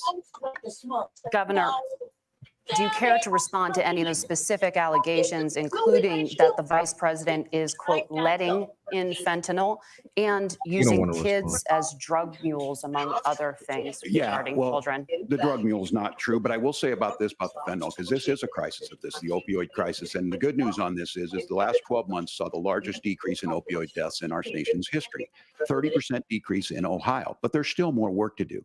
But let's go back to this on immigration. Kamala Harris was the attorney general of the largest state and border state in California. She's the only person in this race who prosecuted transnational gangs for human trafficking and drug interventions. But look, we all want to solve this. Most of us want to solve this, and that is the United States Congress. That's the Border Patrol agents. That's the Chamber of Commerce. That's most Americans out here. That's why we had the fairest and the toughest bill on immigration that this nation's seen. It was crafted by conservative senator from Oklahoma, James Lankford. I know him. He's super conservative, but he's a man of principle, wants to get it done. Democrats and Republicans worked on this piece of legislation. The Border Patrol said, this is what we need in here. These are the experts. And the Chamber of Commerce and the Wall Street Journal said, pass this thing. Kamala Harris helped get there. 1,500 new border agents, detection for drugs, DOJ money to speed up these the adjudications on this, just what America wants. But as soon as I was getting ready to pass and actually tackle this, Donald Trump said no, told them to vote against it because it gives him a campaign issue. It gives him what would Donald Trump talk about if we actually did some of these things? And they need to be done by the legislature. You can't just do this through the executive branch. So look, we have the options to do this. Donald Trump had 4 years. He had 4 years to do this. And he promised you, America, how easy it would be. I'll build you a big, beautiful wall, and Mexico will pay for it. Less than 2% of that wall got built, and Mexico didn't pay a dime. But here we are again, 9 years after he came down that escalator, dehumanizing people and telling him what he was going to do. As far as the deportation plan, at one point, Senator Vance said it was so unworkable to be laughable. So that's where we're at. Pass the bill, she'll sign it. I don't know why you're so Governor, quiet. your time is up. Senator, the question was, will you separate parents from their children, even if their kids are U.S. citizens? You have 1 minute. Margaret, my point is that we already have massive child separations thanks to Kamala Harris's open border. And I didn't accuse Kamala Harris. Man, NXT got some long commercials, man. She enabled the Nah, they do. I went back and forth freely in this yeah. country. And we know that they use children as drug mules, and it is Like a 5 minute, 10 minute. God, what the hell that is this? just doesn't pass the smell test. For 3 years, Kamala Harris went out bragging But you're that not she gonna like was this, going to though, undo as far Donald as Trump's wrestling border goes. policy. She did exactly that. We had a record number of illegal crossings. We had a record number of fentanyl coming into our country. And now that she's running for president, or a few months before, she says that somehow she got religion and cared a lot about a piece of legislation. The only thing that she did when she became the vice president, when she became the appointed border czar, was to undo 94 Donald Trump executive actions that opened the border. This problem is leading to massive problems in the United States of America. Parents who can't afford health care, schools that are overwhelmed. It's got to stop, and it will when Donald Trump is president Senator, again. your time is up. Governor, what about our CBS News polling, which does show that a majority of Americans, more than 50%, support mass deportations? Look, we fix this issue with a bill that is necessary, but the issue on this is what happens when you don't want to solve it. You demonize it. And we saw this, and Senator Vance, and it surprises me on this, talking about and saying, I will create stories to bring attention to this. That vilified a large number of people who were here legally in the community of Springfield. The Republican governor said, it's not true, don't do it. There's consequences for this. There's consequences. We could come together. Senator Lankford did it. We could come together and solve this if we didn't let Donald Trump continue to make it an issue. And the consequences in Springfield were the governor had to send state law enforcement to escort kindergartners to school. I believe Senator Vance wants to solve this, but by standing with Donald Trump and not working together to find a solution, it becomes a talking point. And when it becomes a talking point like this, we dehumanize and villainize other human beings. Tim, Governor, your time is up. Senator, I'll give you 1 minute, but let me just ask you the question first. The governor has made the point, and I think as a sitting lawmaker, you know that Congress controls the purse strings and any funding. So you have said repeatedly that Donald Trump would, through executive action, solve this. Do you disagree that Congress controls the purse strings and would need to support many of the changes that you would actually want to implement? You have 1 minute. Look, Margaret, first of all, the gross majority of what we need to do at the southern border is just empowering law enforcement to do their job. I've been to the southern border more than our borders are. Kamala Harris has been, and it's actually heartbreaking because the Border Patrol agents, they just want to be empowered to do their job. Of course, additional resources would help, but most of this is about the president and the vice president empowering our law enforcement to say, if you try to come across the border illegally, you've got to stay in Mexico, you've got to go back through proper channels.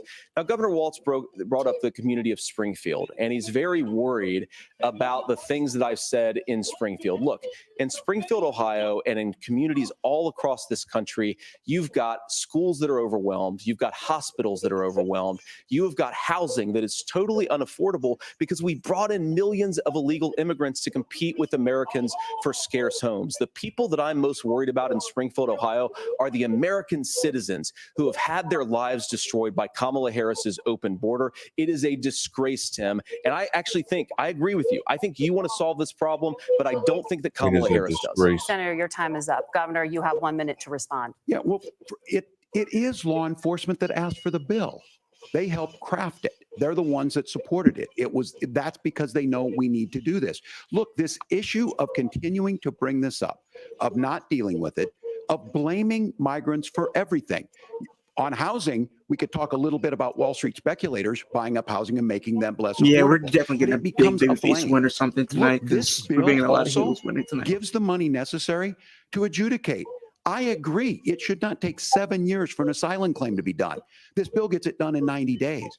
Then you start to make a difference in this, and you start to adhere to what we know, American principles. I don't talk about my faith a lot, but Matthew 25:40 talks about, to the least amongst us, you do unto me. I think that's true of most Americans. They simply want order to it. About to get some surprise. It's funded, it's supported by the people who do it, and it lets us keep our dignity about how we treat other people. Thank you, Governor. And just to clarify for our viewers, Springfield, Ohio does have a large Women's number tag of team Haitian migrants champions are here. who have legal status. Oh, Joy, temporary Bianca protected Belair. status. Bianca and Jay. Senator, we have so much to get to. Margaret, I think it's important We're because going to turn now to the debate- economy. Thank Margaret, you. the rules were that The you guys weren't economy, going to we're- fact check, and since you're fact checking me, You'll watch I think it's yourself now. important to say what's actually going Go on. crazy over there. So there's an application called the CBP One app, where you can go on as an illegal migrant, apply for You too, asylum Wolf. or There's a lot of apply for chocolate in the parole, ring right now. and be granted legal status at the wave of a Kamala Harris open border wand. That is not a person coming in, applying for a green card and waiting for 10 years. Thank That's you, the Senator. facilitation of illegal immigration, Margaret, by Thank our you, own Senator, for leadership. describing the legal process. Kamala- We and have Kamala so much Harris to get opened up to, that Senator. pathway. Those We have laws so have been on much. the books since 1990. Thank you, gentlemen. The We CBP wanna One have- app has not been on the books. It's something that Kamala Harris. There's a lot of black girl Gentlemen, magic you're- going on. The audience can't hear you What- because your mic. what was the point of them being We there? have so much we want to get to. Thank you for Hey, explaining. you're not gonna the like this, legal Brian. As process. far as AW goes, you're Nora, not gonna like Thank this. you, Margaret. You want to know what The I'm hearing? economy is a top concern for Well, voters. so- Each of your campaigns Mark has Briscoe released an got economic pinned plan. So let's recently talk by about the Chris Jericho, specifics. and it looks Governor like Chris Walz, Jericho's Vice about to get President a shot Harris at the Ring of unveiled a Honor plan World that title. includes billions in tax credits for That's fine manufacturing, as long as Mark housing, wins. and a renewed child tax credit. The Wharton School says your proposals will increase the nation's deficit by Addresses $1.2 the NXT trillion. future. We got Javon Evans up How would next. you pay for that without ballooning the deficit? Governor, I'll give you 2 minutes. Yeah, thank you. And Kamala Harris and I do believe in the middle class because that's where we come from. We Nah, both no, grew up that's- in that. no, We that's understand. BS. So You do those not of you believe out in there the middle listening class, tonight, no. you're hearing a lot of stuff back and forth, and it's good. It's healthy. That's what this is supposed to None of happen. them do. You should be listening. How's this going to impact me? The bold forward plan that Kamala Harris put out there is talking about this housing issue.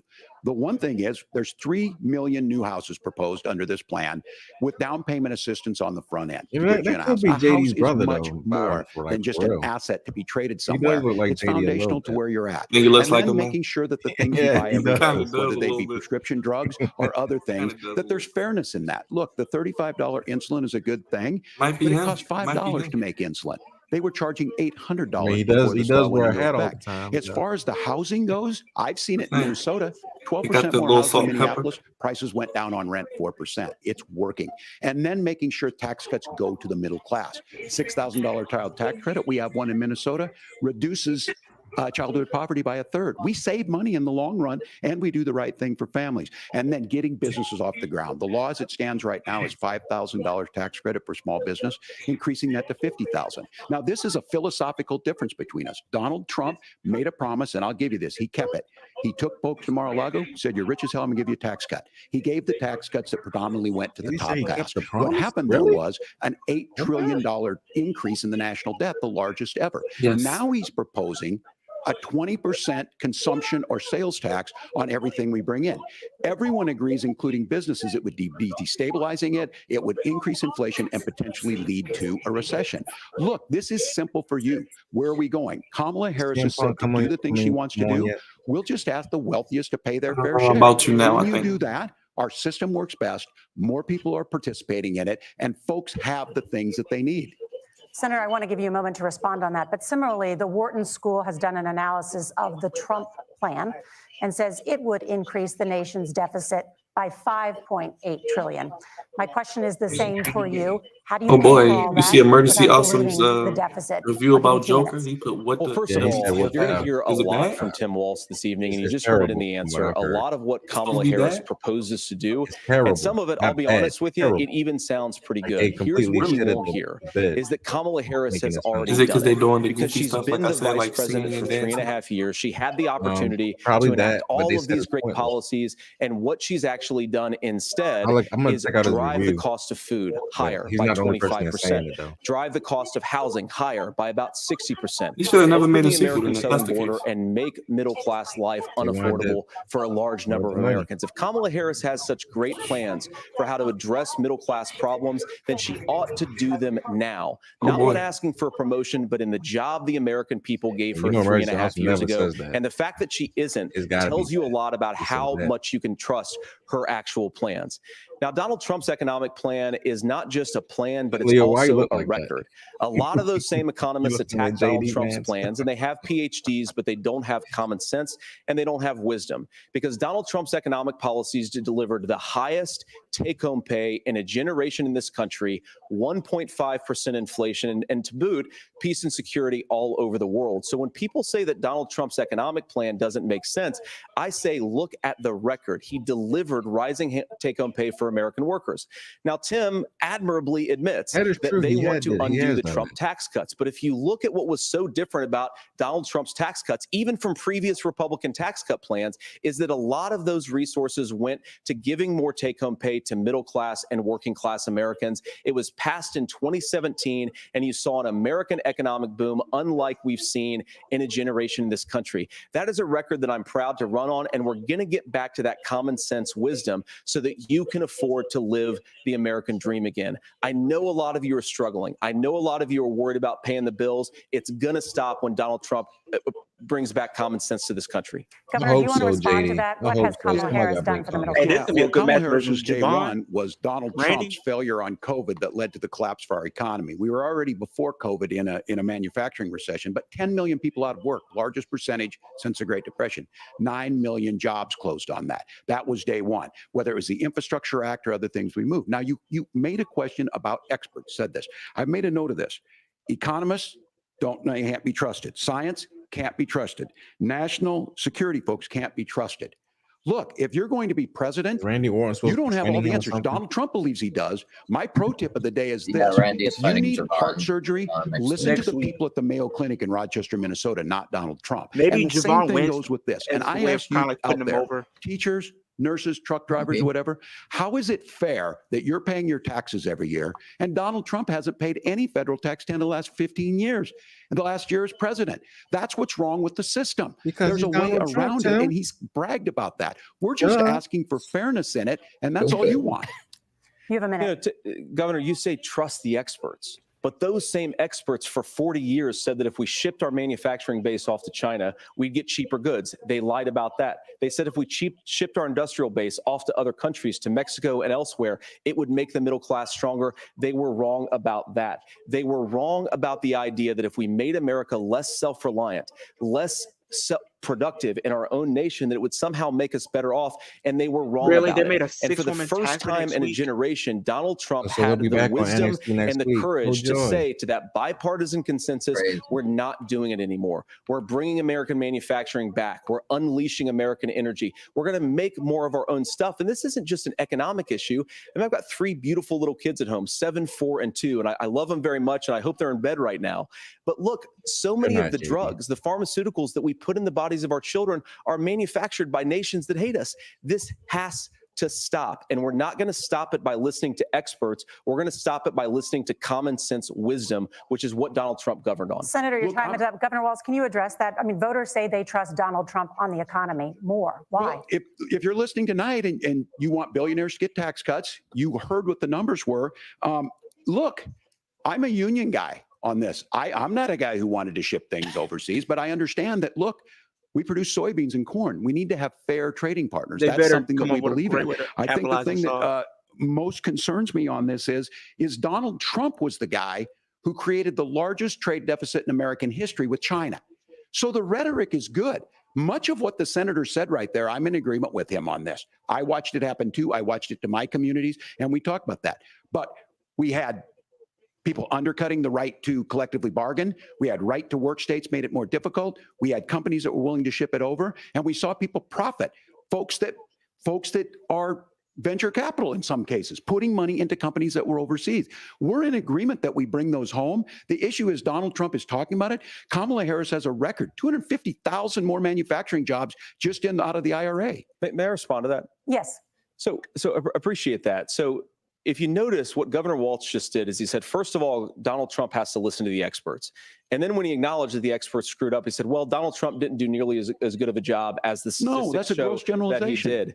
So what Tim Walz is doing, and I honestly, Tim, I think you got a tough job here, because you've got to play whack-a-mole. You've got to pretend that Donald Here Trump comes didn't CM Punk, deliver right? rising take-home pay, which of course he did. You've got to pretend that Donald Trump didn't deliver lower inflation, which of course he did. And then you simultaneously Just piss got to me off, defend man. I can't Kamala believe they Harris's messed up Joker, man. atrocious economic record, which has You made messed what up? gas, groceries, and housing unaffordable for American citizens. Oh, I I'm was not- I mean, I'm not raised by a surprised. woman who would sometimes I'm go gonna into watch the medical review, debt though. so that she could put I food still on the might go table see it in on our Tuesday, household. but we'll see. I know what it's I don't know. like to not be able to afford the got things that you. you need to afford. We can do so much better. To all of you watching, we can get I back know to an damn for America sure. I ain't that's gonna- I'm affordable definitely again. not We going to see just it got to at get Adobe. back to Oh, common hell sense economic principles. That ain't I hope happening. we have a conversation on You said what? that. Senator, Governor. Please. I'm Thank not saying you, it in Margaret. Adobe. That's not happening. We have a lot to get to ahead, gentlemen, on many No, we topics. should- But right now, I want to talk about personal qualifications. The vice president is often the last voice the president hears before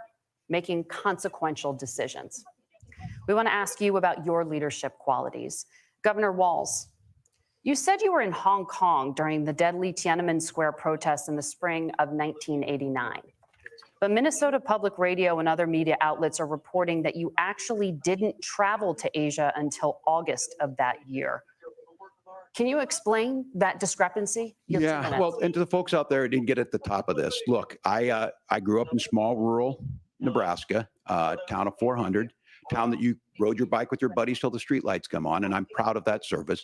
I joined the National Guard at 17, worked on family farms, and then I used the GI Bill to become a teacher, passionate about it, a young teacher.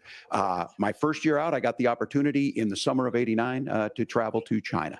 35 years ago, be able to do that. I came back home and then started a program to take young people there. We would take basketball teams, we would take baseball teams, we would take dancers, and we would go back and forth to China. The issue for that was to try and learn. Now, look, my community knows who I am. They saw where I was at. They Look, I will be the first to tell you, I have poured my heart into my community. I've tried to do the best I can, but I've not been perfect. And I'm a knucklehead at times, but it's always been about that. Those same people elected me to Congress for 12 years. And in Congress, I was one of the most bipartisan people, working on things like farm bills that we got done, working on veterans benefits. And then the people of Minnesota were able to elect me to governor twice. So look, my commitment has been from the beginning to make sure that I'm there for the people, to make sure that I get this right. I will say more than anything, many times I will talk a lot. I will get caught up in the rhetoric, but being there, the impact it made, the difference it made in my life, I learned a lot about China. I hear the critiques of this. I would make the case that Donald Trump should have come on one of those trips with us. I guarantee you he wouldn't be praising Xi Jinping about COVID. And I guarantee you he wouldn't start a trade war that he ends up losing. So this is about trying to understand the world. It's about trying to do the best you can for your community. And then it's putting yourself out there and letting your folks understand what it is. My commitment, whether it be through teaching, which I was good at, or whether it was being a good soldier or was being a good member of Congress, those are the things that I think are the values that people care about. Governor, just to follow up on that, the question was, can you explain the discrepancy? All I said on this is I got there that summer and misspoke on this. So I will just, that's what I've said. So I was in Hong Kong and China during the democracy protests went in. And from that, I learned a lot of what needed to be in governance. Thank you, Governor. Senator Vance, in 2016, you called your running mate, Donald Trump, unfit for the nation's highest office, and you said he could be America's Hitler. I know you've been asked many times, and you've said you regret those comments and explained you then voted for Donald Trump in 2020. But the Washington Post reported new messages last week in which you also disparaged Trump's economic record while he was president, writing to someone in 2020, quote, Trump thoroughly failed to deliver his economic populism. You're now his running mate, and you've shifted many of your policy stances to align with his. If you become vice president, why should Americans trust that you will give Donald Trump the advice he needs to hear and not just the advice he wants to hear? You have 2 minutes.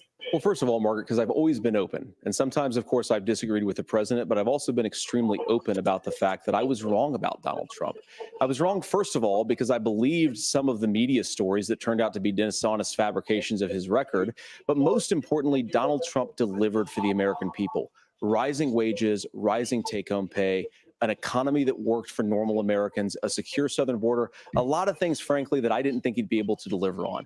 And yeah, when you screw up, when you misspeak, when you get something wrong and you change your mind, you ought to be honest with the American people about it. It's one of the reasons, Margaret, why I've done so many interviews is because I think it's important to actually explain to the American people where I come down on the issues and what changed. Now, you pointed out the messages from 2020. Margaret, I've been extremely consistent that I think there were a lot of things that we could have done better in the Trump administration the first round if Congress was doing its job. I strongly believe, and I've been a United States senator, that Congress is not just a high-level debating society. It's not just a forum for senators and congressmen to whine about problems. It's a forum to govern. So there were a lot of things on the border, on tariffs, for example, where I think that we could have done so much more if the Republican Congress and the Democrats in Congress had been a little bit better about how they govern the country. They were so obsessed with impeaching Donald Trump, they couldn't actually govern. And I want to talk about this tariff issue in particular, Margaret, because Tim just accused this of being a national sales tax. Look, the one thing, and you're probably surprised to hear me praising Joe Biden, but the one thing that Joe Biden did is he continued some of the Trump tariffs that protected American manufacturing jobs. And it's the one issue, the most pro-worker part of the Biden administration, it's the one issue where Kamala Harris has run away from Joe Biden's record. Think about this. If you're trying to employ slave laborers in China at $3 a day, you're going to do that and undercut the wages of American workers unless our country stands up and says you're not accessing our markets unless you're paying middle-class Americans. Senator, your time is up. Nora? Thank you. Now to the issue of reproductive rights. Governor Walz, after Roe versus Wade was overturned, you signed a bill into law that made Minnesota one of the least restrictive states in the nation when it comes to abortion. Former President Trump said in the last debate that you believe abortion, quote, in the 9th month is absolutely fine. Yes or no? Is that what you support? I'll give you 2 minutes. That's not what the bill says, but look, this issue is what's on everyone's mind. But that is what Donald the bill Trump says, put this though. all into motion. He brags about how great it was that he put the judges in and overturned Roe versus Wade, 52 years of personal autonomy. And then he tells us, oh, we send it to the states. It's a beautiful thing. Amanda Zaworski would disagree with you on it's a beautiful thing. A young bride in Texas waiting for their child at 18 weeks. She has a complication, a tear in the membrane. She needs to go in. The medical care at that point needs to be decided by the doctor. And that would have been an abortion. But in Texas, that would have put them in legal jeopardy. She went home, got sepsis, nearly dies, and now she may have difficulty having children. Or in Kentucky, Hadley Duvall, a 12-year-old child raped and impregnated by her stepfather. Those are horrific. Now, when God asked about that, Senator Vance said 2 wrongs don't make a right. There is no right in this. So in Minnesota, what we did was restore Roe versus Wade. We made sure that we put women in charge of their health care. But look, this is not where, if you don't know Amanda or a Hadley, you soon will. Their Project 2025 is going to have a registry of pregnancies. It's going to make it more difficult, if not impossible, to get contraception and limit access, if not eliminate access to infertility treatments. For so many of you out there listening, me included, infertility treatments are why I have a child. That's nobody else's business, but those things are being proposed. And the catch-all on this is, well, the states will decide what's right for Texas might not be right for Washington. That's not how this works. This is basic human right. We have seen maternal mortality skyrocket in Texas, outpacing many other countries in the world. This is about healthcare. In Minnesota, we are ranked first in healthcare for a reason. We trust women, we trust doctors. Senator, do you want to respond to the governor's claim? Will you create a federal pregnancy monitoring agency? No, Nora, certainly we won't. And I want to talk about this issue because I know a lot of Americans care about it, and I know a lot of Americans don't agree with everything that I've ever said on this topic. And, you know, I grew up in a working class family in a neighborhood where I knew a lot of young women who had unplanned pregnancies and decided to terminate those pregnancies because they feel like they didn't have any other options. And, you know, one of them is actually very dear to me. And I know she's watching tonight, and I love you. And she told me something a couple years ago that she felt like if she hadn't had that abortion, that it would have destroyed her life because she was in an abusive relationship.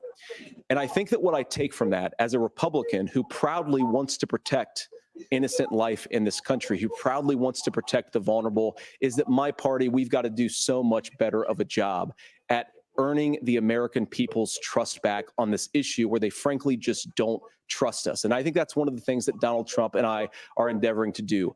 I want us as a Republican Party to be pro-family in the fullest sense of the word. I want us to support fertility treatments. I want us to make it easier for moms to afford to have babies. I want it to make it easier for young families to afford a home so they can afford a place to raise that family. And I think there's so much that we can do on the public policy front just to give women more options.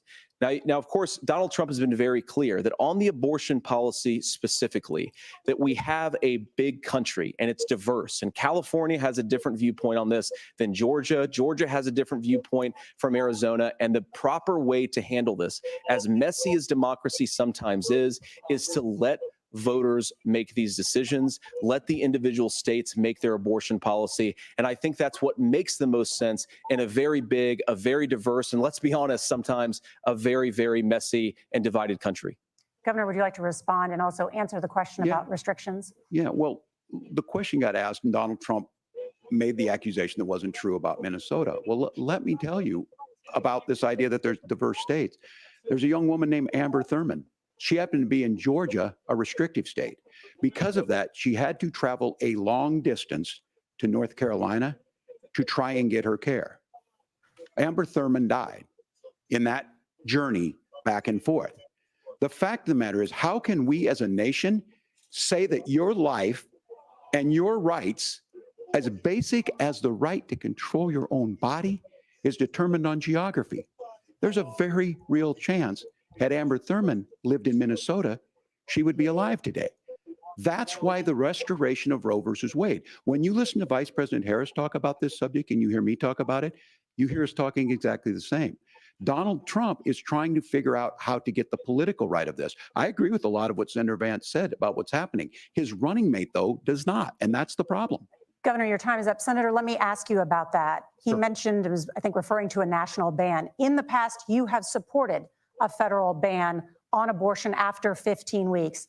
In fact, you said if someone can't support legislation like that, quote, you are making the United States the most barbaric pro-abortion regime anywhere in the entire world. My question is, why have you changed your position?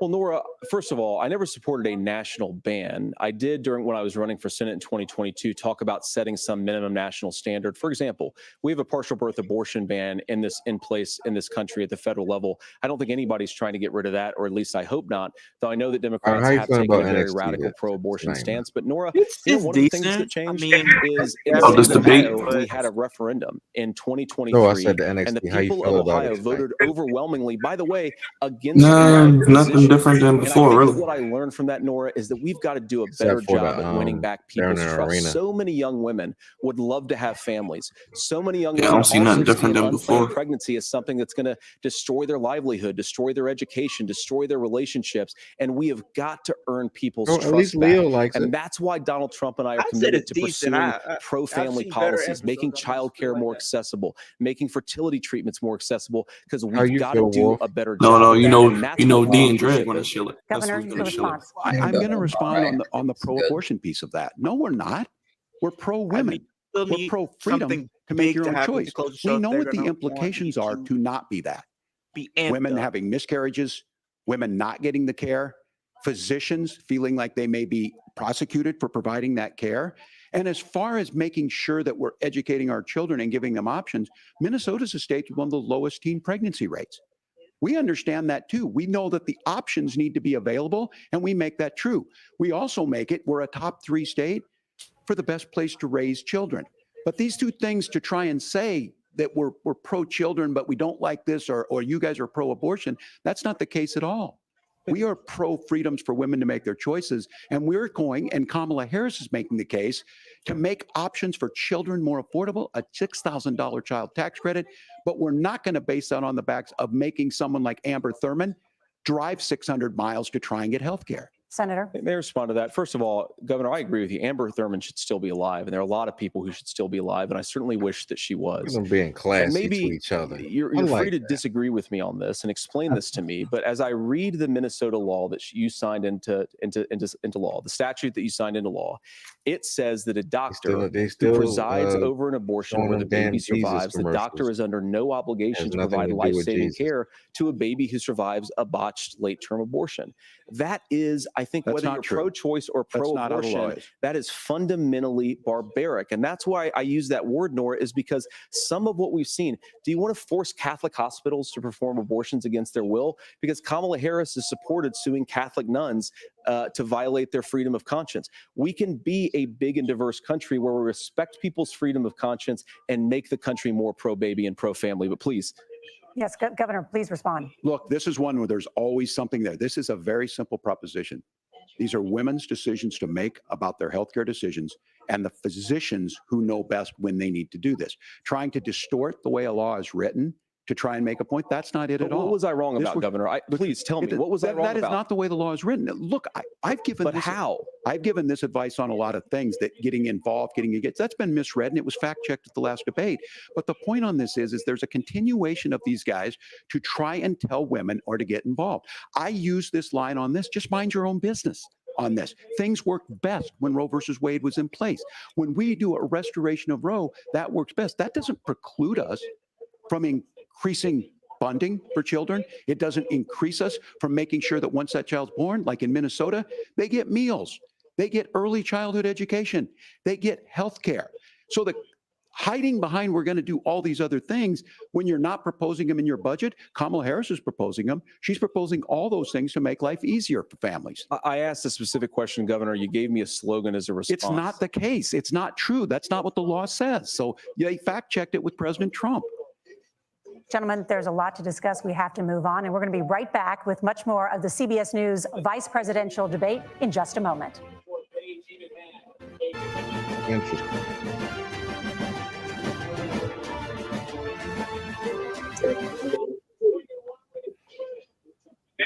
They finally taking a break, man. You know, that's how they did it with the presidential. Oh yeah. They went like out almost like 45 minutes, and then they was like, "We'll be back, be right back." So, oh, cool. We can see the end of NXT. I don't think Ricky Starks is showing up, Leo. It's like 3 minutes left.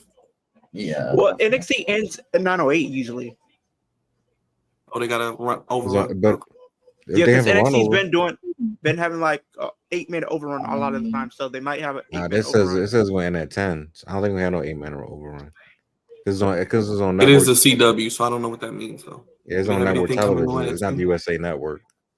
USA don't care because USA is in bed with WWE. They always been in bed with WWE. Now with Raw, apparently. Well, that's why they got SmackDown now. So True. they just substituted Raw for SmackDown. You're not wrong. And SmackDown will be 3 hours. So how about that? That's so goofy. I know, right? And then all this blanking out of all the cuss words where it just goes mute for like 2 minutes. Mm-hmm. They can probably do the same thing on NXT as well. I mean, not NXT, on Netflix as well. That would be so stupid. CM Punk Oh, what do you said think about the debate so far, though? I think it's good. I think that they're not, of course, they're not being as ignorant as Kamala and Trump, but they actually they are were giving throwing out good shots. points. Best believe. They're giving out good points, and they're actually like challenging each other in this debate, and they're very respectful, which is another good thing. So I'm liking And it. plus, most people don't know who they are, so they are kind of giving people an idea who they are. I think people should know, especially since people are trying to come after Trump's head, and who knows what's going to happen with Mala. So They're not doing another presidential debate before the big voting day. They're not doing I one more. highly doubt it. They are not. As Trump Oh, said, Joy, Sexy Red next week. Red Oh my God, why is she there? That's Queen Bee. Oh So she's Lord. performing they're in her next week. hometown. Look at T about to bust a hot load, man. You need to chill out, man.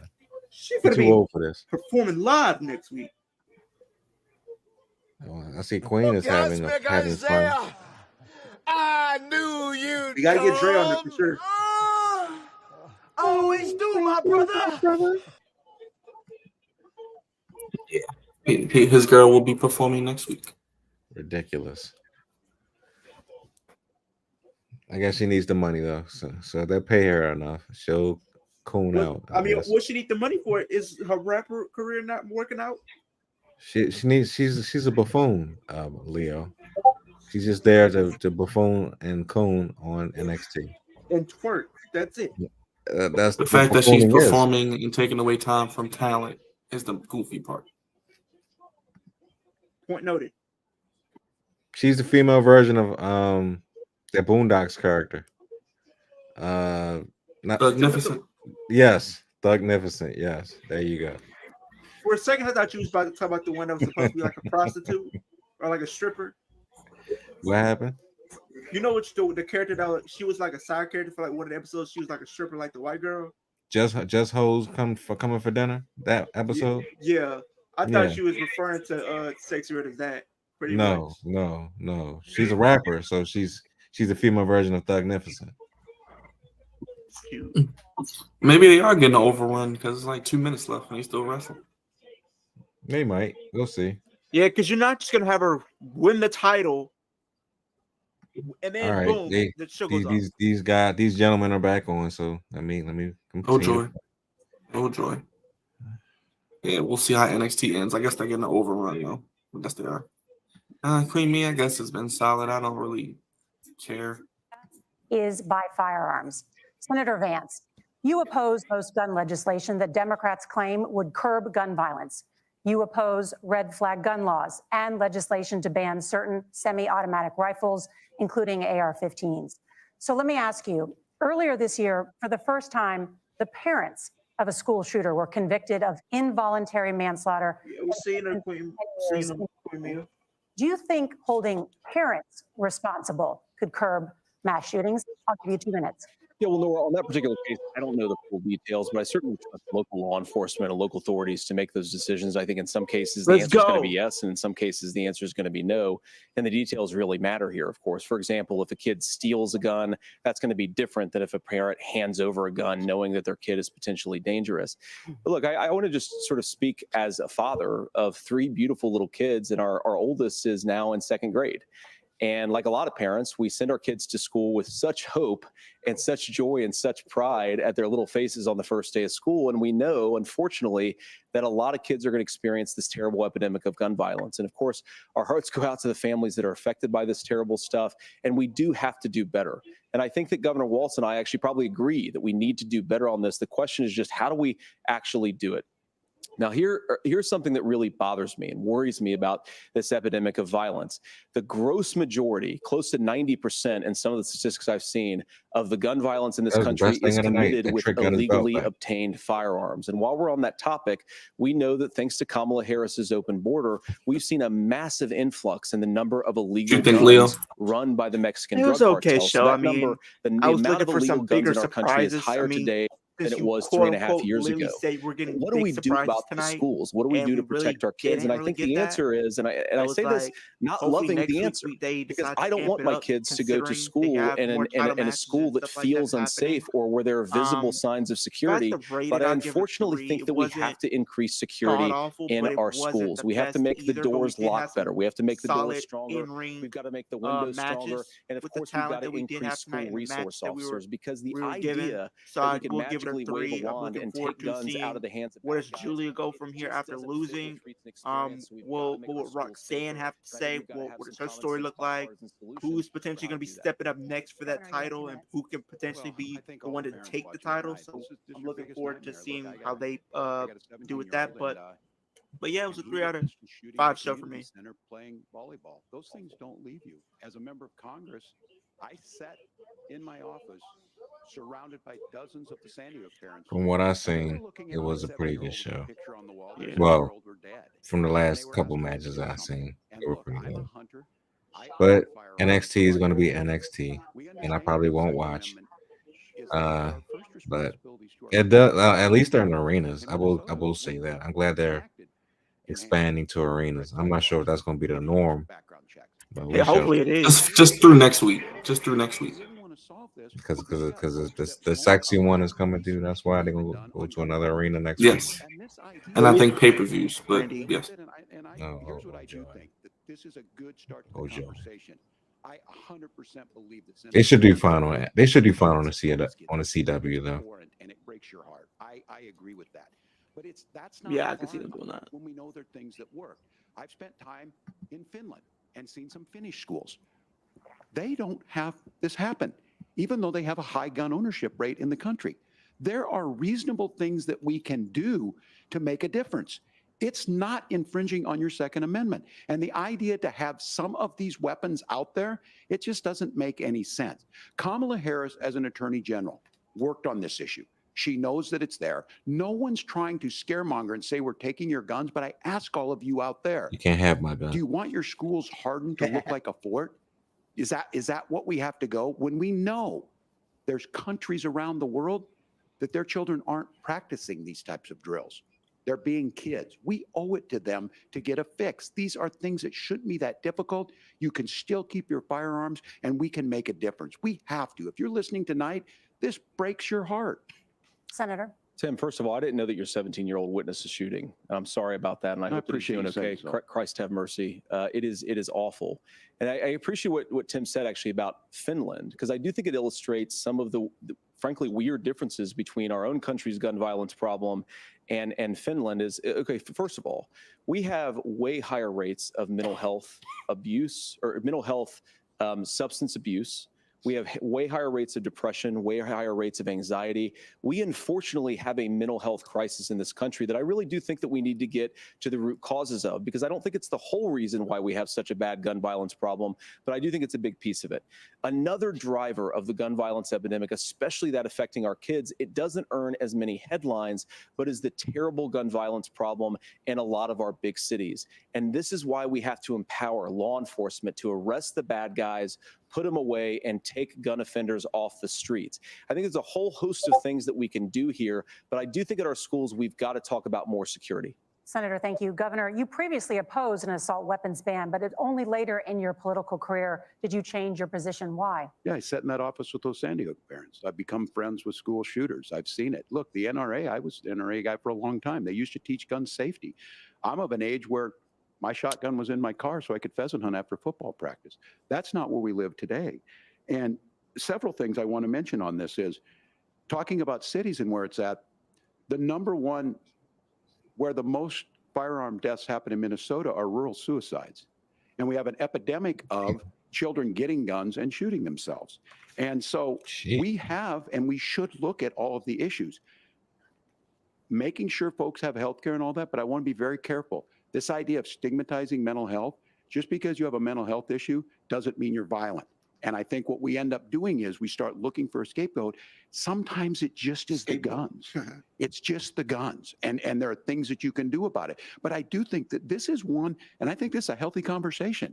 I think there's a capacity to find solutions on this that work, protect Second Amendment, protect our children. That's our priority. Gentlemen, thank you. Margaret? Thank you, Nora. Let's turn now to the top contributor to inflation, the high cost of housing and rent. There's a shortage of more than 4 million homes in the United States, and that contributes to the high housing prices. Governor Walz, the Harris campaign promises a $25,000 down payment assistance for first-time home buyers and a $10,000 tax credit. They also promise to build 3 million new homes. Where are you building these homes, and won't handing out that kind of money just drive up prices higher? No, it's not handing out. We have, first, let me say this issue of housing, and I think those of you listening on this, the problem we've had is that we've got a lot of folks that see housing as another commodity. It can be bought up, it can be shifted, it can be moved around. Those are not folks living in those houses. Those of you listening tonight, that house is a big deal. I bought and owned one house in my life. My mom still lives in the house where I was. And when I think of a house, I'm thinking of Christmas services after midnight mass where you go with your family. We need to make it more affordable. And one of the things, as I said, this program that the vice president is pushing forward and bringing a new way of approaching this is something we're doing in Minnesota from that lead. We in the state invested in making sure our housing was the biggest investment that we'd ever made in housing. It starts to make it easier. We cut some of the red tape. Local folks, look, we can't do it at the federal level, but local folks make it easier to build those homes. And then that down payment assistance. I can tell all of you out there, one of the, certainly for me, using the GI Bill was one thing, but a veteran's home loan, the big thing about a veteran's home loan is you don't have to pay the down payment. Those are things that make it there. Now, look, you're going to pay it back and you're going to pay your mortgage. Those are things that we know in the long run, the appreciated value, the generational wealth that's created from it. And I will give Minneapolis an example. Minneapolis is the one city where we've seen the lowest inflation rates. We've seen a 12% increase in stock because we've put some of these things in, and we're implementing a state program to make sure we give some of that down payment assistance. We get it back from people because here's what we know. People with stable housing end up with stable jobs.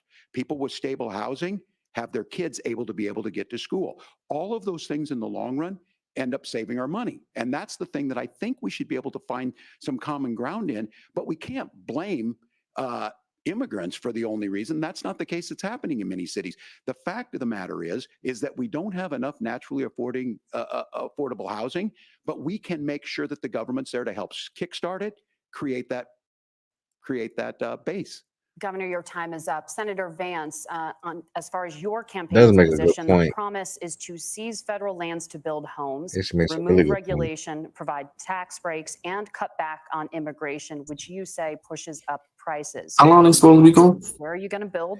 I think it's over at. And what part of any of this plan will provide immediate relief? You have 2 minutes. I want to say either 10:30 or Tim just said 10:40. something that I agree with. We don't want to blame immigrants for higher housing prices, but Right. we do want to blame Kamala Harris for letting in millions of illegal aliens into this country, which does drive up costs, Tim.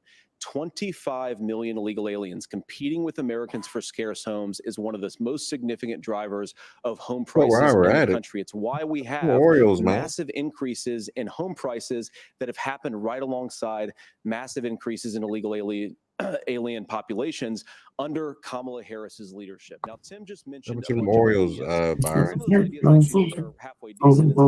I was frozen. I'll be doing a video probably after this. So. As a newcomer to politics. politics, Oh, okay. She is the sitting vice president. If she wants to enact all of these I watched half of that. Yes, they went to bed.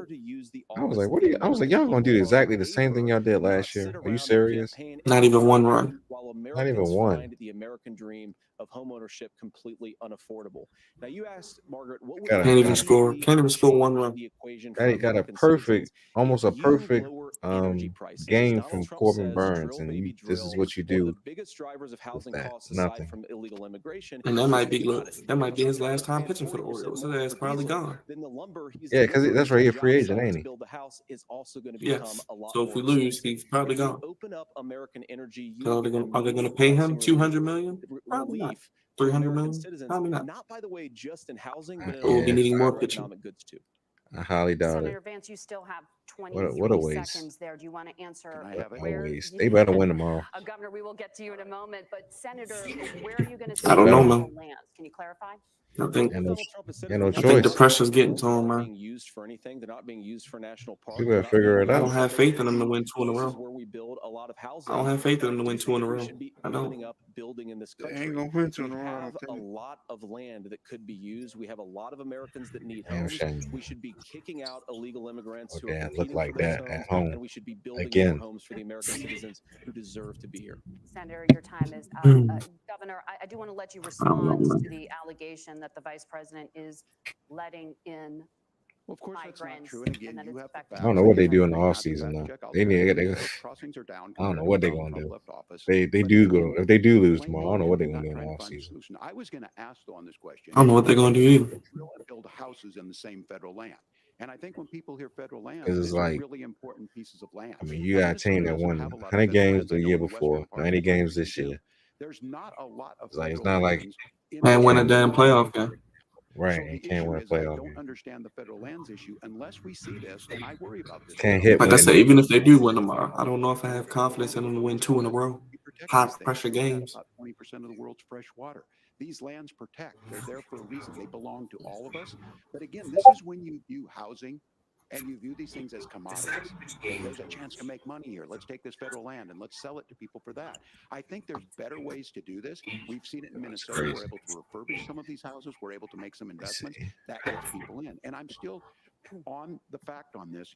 Economists, Senator Vance, you said you don't like the economists. Which economists are saying that it is immigrants that's adding to the cost? Governor, your time is up. But Senator, on that point, I'd like for you to clarify. There are many contributing factors to high housing costs. What evidence do you have that migrants are part of this problem? Well, there's a Federal Reserve study that we're happy to share after the debate. We'll put it up on social media, actually, that really drills down on the connection between increased levels of migration, especially illegal immigration, and higher housing prices. Now, of course, Margaret, that's not the entire driver of higher housing prices. It's also the regulatory regime of Kamala Harris. Look, we are a country of builders. We're a country of doers. We're a country of explorers. But we increasingly have a federal administration that makes it harder to develop our resources, makes it harder to build things, and wants to throw people in jail for not doing everything exactly as Kamala Harris says they have to do. And what that means is that you have a lot of people who would love to build homes who aren't able to build homes. I actually agree with Tim Walz. We should get out of this idea of housing as a commodity. But the thing that has most turned housing into a commodity is giving it away to millions upon millions of people who have no legal right to be here. What are the federal regulations? I deal with this as a governor. You can very quickly reply. I'm sorry. I get this as a governor, and I don't necessarily disagree with that in some cases, many of those are local. Many of them are state. I don't know which ones are federal, but I think whenever we talk regulations, people think they can get rid of them. I think you want to be able to get out of your house in a fire. I think you want to make sure that it's fireproof and those types of things. So which are the regulations? Because the vice president's not responsible for those. Congress writes those. Governor, thank you. Gentlemen, We have a lot to get to. You're passionate about the housing crisis, I can tell. But Nora? Thank you. One of the top problems facing Americans is the high cost of health care. Senator Vance, at the last presidential debate, former President Trump was asked about replacing the Affordable Care Act. In response, he said, I have concepts of a plan. Since then, Senator, you've talked about changing how chronically ill Americans get health insurance. Can you explain how that would work? And can you guarantee that Americans with pre-existing conditions won't pay more? I'll give you 2 minutes. Well, of course, we're going to cover Americans with pre-existing conditions. In fact, a lot of my family members have gotten health care. I believe, members of my family actually got private health insurance, at least for the first time, switched off of Medicaid onto private insurance for the first time under Donald Trump's leadership. And I think that, a lot of people have criticized this concepts of a plan remark. I think it's very simple common sense. I think as Tim Walz knows from 12 years in Congress, you're not going to propose a 900-page bill standing on a debate stage. It would bore everybody to tears, and it wouldn't actually mean anything because part of this is the give and take of bipartisan negotiation.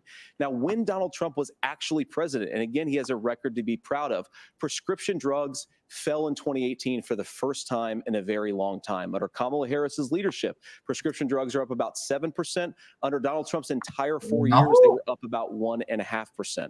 He introduced pricing transparency. Think about healthcare. You go into a hospital, you try to buy something, and nobody knows what it It's actually literally is. wrong. Transparency will actually give American consumers a little bit more choice. Prescription drugs are they're literally not. The reinsurance regulations is what I was talking about. Look, Donald Literally Trump got has regulated said to be allow states to experiment a little bit on how to cover both the chronically ill but the non-chronically ill. It's not just a plan. He actually implemented some of these regulations when he was president of the United States. And I think you can make a really good argument that it salvaged Obamacare, which was doing disastrously until Donald Trump came along. They won a lot. I don't think about President Trump. Of course, you don't have to agree with everything that President Trump has ever said. Ones that mattered were like hundreds when of Obamacare was crushing under the weight of its own regulatory burden and healthcare costs, Donald Sometimes Trump even could have though. destroyed the program. Instead, he here- worked in here- a here go me bipartisan being a way to hater. ensure that Americans What are had you calling access me, to Byron? affordable care. It's not perfect, of course, and there's so much more that we can do, but I think that Donald Trump has earned the right to put in place some better health care JD policies. graduated He from earned this it because he did it successfully the first time. Governor? All right, here's where being an old guy gives you some history. I No, was you- there at the creation of the ACA. And the reason it was so important is I come from a major healthcare state, home of the Mayo Clinic, home to Medical Alley. Are you speaking facts 3M, now? Oh, okay, now Medtronic, she's all of speaking those. facts. We understand healthcare. It's why we're ranked Whatever you first on say, Queen. affordability and accessibility It is and your quality month, of by the healthcare. way. And so what I know is under Kamala Harris, more people are covered than they have before. And those of you listening, this is critical to you. Now, Donald Trump all of a sudden wants to go back and remember this. He ran on the first thing he was going to do on day one was to repeal Obamacare. On day one, he tried to sign an executive order to repeal the ACA. He signed on to a lawsuit to repeal the ACA, but lost at the Supreme Court. And he would have repealed the ACA had it not been for the courage of John McCain to save that bill. Now, fast forward, what that means to you is you lose your pre-existing conditions. If you're sitting at home and you got asthma, too bad. Come If on, you're a woman, Wayne. probably not. Broke your foot during football, might kick you out. Your kids get kicked out when they're 26. Kamala Harris negotiated true. drug prices for the first time with Dude, Medicare. We have 10 drugs that will come online, the most Two common ones. weeks in 4 Look, years. this issue, and It's when two Donald Trump weeks. said, I give I've it got to a you. concept of a Tim is plan, eating. it cracked me Tim up is as a eating. fourth grade teacher because my Yes. kids would have never Forever given 2 me that. weeks. But what Senator Vance just explained might be worse than a concept because what he explained is pre-Obamacare. And I'll make this as simple as possible because I have done this for a long time. What they're saying is, if you're healthy, why should you be paying more? So what they're going to do is let insurance companies pick who they insure because guess what happens?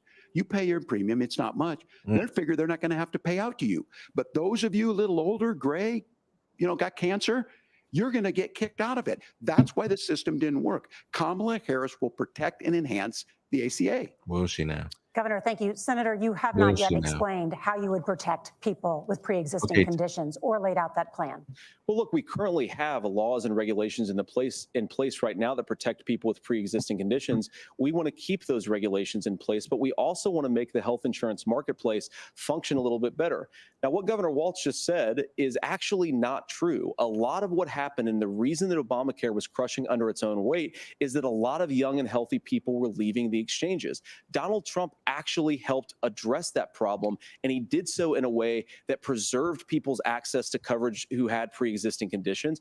But again, something that these guys do is they make a lot of claims about if Donald Trump becomes president, all of these terrible consequences are going to ensue. But in reality, Donald Trump was president. Inflation was low. Take-home pay was higher, and he saved the very program from a Democratic administration that was collapsing and would have collapsed absent his leadership. He did his job, which is govern in a bipartisan way and get results, not just complain about problems, but actually solve them. Governor, did enrollment under the Affordable Care Act go up under the Trump administration? It's higher now that we've seen it go up. Look, people are using it. The system works. And the question about this of young people or whatever, that's the individual mandate piece of this. And Republicans fought tooth and nail saying, well, Americans should be free to do this. Well, then what happens is— So you think the individual mandate's a good idea? You shrink. I think the idea of making sure the risk pool is broad enough to cover everyone, that's the only way insurance works. When it doesn't, it collapses. You are asking pre-ACA where we get people out. Look, people know that they need to be on health care. People expect it to be there. And when we are able to make it, and we are making it this way, when we incentivize people to be in the market, when we help people who might not be able to afford it get there, and we make sure then when you get sick and old, it's there for you. Because I heard people say, well, I don't want to buy into Medicare or whatever. Good luck buying health care once you get past 70. So look, the ACA works. We can continue to do better. Kamala Harris did that. The way she made everything better was negotiating those 10 drugs on Medicare for the first time in American history. Thank you. Margaret, can I address that? I apologize. We're out of time. We have a number of subjects to discuss. Margaret? Let's talk about families in America. Oh, families. Oh, boy. There is a child The care big one. crisis in this country, and the United States is one of the very few developed countries in the world without a national paid leave program for new parents. Governor Walz, you said that if Democrats win both the White House and Congress, this is a day one priority for you. How long should employers be required to pay workers while they are home taking care of their newborns? You have 2 minutes. Yeah, well, that's negotiable, and that's what Congress worked. But here's what the deal is. Americans sitting out there right now, you may work for a big company. Look, we're home in Minnesota to some of the largest Fortune 500 companies. There you go. Kamala Harris knows that. I will not hush. I want to go back. Those We're companies going to go provide back. paid family medical leave. One is You're going to go I think back they're to. moral and they think it's a good thing, but it also keeps their employees healthy. We in Minnesota passed a paid family medical leave. You have a child, and I had to go back to work 5 days after my kids were born. This allows you to stay home a certain amount of time. What we know is that gets the child off to a better start. The family works better. We stay in their employers. We get more consistency in that. So Kamala Harris has made it a priority. We implemented it in Minnesota, and we see growth. That's how you become We are going to move forward. A pro-business state. We're going to but move the forward with negotiations Donald on J. it, Trump. here's the issue. Those That's what we're big going to move companies are able forward to with. offer it. Queen. Those of you out there who don't have it, just imagine what happens if you get cancer or your child gets sick. We know what happens. You end up staying home. In some cases, that means no paycheck, because you've got no protection on that. This is the case of an economy that Donald Trump has set for the wealthiest amongst us. He's willing to give those tax breaks to the wealthiest. He's willing to say, bust those unions up, do whatever. What we're saying is the economy works best when it works for all of us. And so a paid family medical leave program, and I will tell you, go to the families or go to the businesses and ask them. As far as childcare on this, you have to take it at both the supply and the demand side. You can't expect the most important people in our lives to take either our children or our parents to get paid the least amount of money. And we have to make it easier for folks to be able to get into that business and then to make sure that folks are able to pay for that. We were able to do it in Minnesota, and I'm still telling you this. We were listed as the best state. We're still in crisis on this. A federal program of paid family medical leave and help with this will enhance our workforce, enhance our families, and make it easier to have the children that you want. Governor, your time is up. Senator, do you support a national paid leave program? And if so, For how long should employers be mandated to pay their employees while they are home taking care of their newborn? You have 2 minutes. Yeah, well, first of all, Margaret, a number of my Republican colleagues and some Democrats, too, have worked on this issue. And I think there is a bipartisan solution here because a lot of us care about this issue. I mean, look, I speak from this very personally because I'm married to a beautiful woman who's an incredible mother to our 3 beautiful kids, but is also a very, very brilliant corporate litigator. And I'm so proud of her. But being a working mom, even for somebody with all of the advantages of my wife, is extraordinarily difficult. And it's not just difficult from a policy perspective. She actually had access to paid family leave because she worked for a bigger company. But the cultural pressure on young families and especially young women, I think makes it really hard for people to choose the family model they want. A lot of young women would like to go back to work immediately. Some would like to spend a little time home with the kids. Some would like to spend longer at home with the kids. We should have a family care model that makes choice possible. And I think this is a very important substantive difference between Donald Trump and Kamala Harris's approach. I mean, look, if you look at the federal programs that we have that support paid family leave right now, the Community Development Block Grant, and there's another block grant program that spends a lot of money from the federal government. These programs only go to one kind of childcare model. Let's say you'd like your church maybe to help you out with childcare. Maybe you live in a rural area or an urban area and you'd like to get together with families in your neighborhood to provide childcare in the way that makes the most sense. You don't get access to any of these federal monies. We want to promote choice in how we deliver family care and how we promote childcare because look, it is unacceptable. And, you know, of course, Tim and I have been on the campaign trail a lot the past 7 or 8 weeks. And one of the biggest complaints I hear from young families is people who feel like they don't have options, like they're choosing between going to work or taking care for their kids. That is an incredible burden to put on American families. We're the only country that does it. I think we could do a heck of a lot better. Senator, thank you. You have also said, Senator Vance, many things about the American family. The Federal Reserve says parents will spend nearly as much on childcare as they do on housing each month. So I want to get your thoughts on this. President Trump recently said, as much as childcare is talked about as being expensive, it's relatively speaking not very expensive compared to the kinds of numbers we'll be taking in. Is President Trump committed to the $5,000 per child tax credit that you have described? You have 1 minute. Well, what President Trump said, Margaret, I just want to defend my running mate here a little bit, is that we're going to be taking in a lot of money by penalizing companies for shipping jobs overseas and penalizing countries who employ slave laborers and then ship their products back into our country and undercut the wages of American workers. It's the heart of the Donald Trump economic plan. Cut taxes for American workers and American families, cut taxes for businesses that are hiring and building companies in the United States of America, but penalize companies and countries that are shipping jobs overseas. That's the heart of the economic proposal. And I think what President Trump is saying is that when we bring in this additional revenue with higher economic growth, we're going to be able to provide paid family leave, childcare options that are viable and workable for a lot of American families. Can you clarify how that will solve the childcare shortage? Well, because as Tim said, a lot of the childcare shortage is we just don't have enough resources going into the multiple people who could be providing family care options. And we're going to have to, unfortunately, look, we're going to have to spend more money. We're going to have to induce more people to want to provide childcare options for American families, because the reason it's so expensive right now is because you've got way too few people providing this very essential service. Thank you, Senator. Governor Walz, your ticket also has some child care tax credit proposals. Do you think Congress will agree to the $6,000 credit for newborns and $3,000 credit for children over the age of 6, as your campaign has promised? Is that realistic?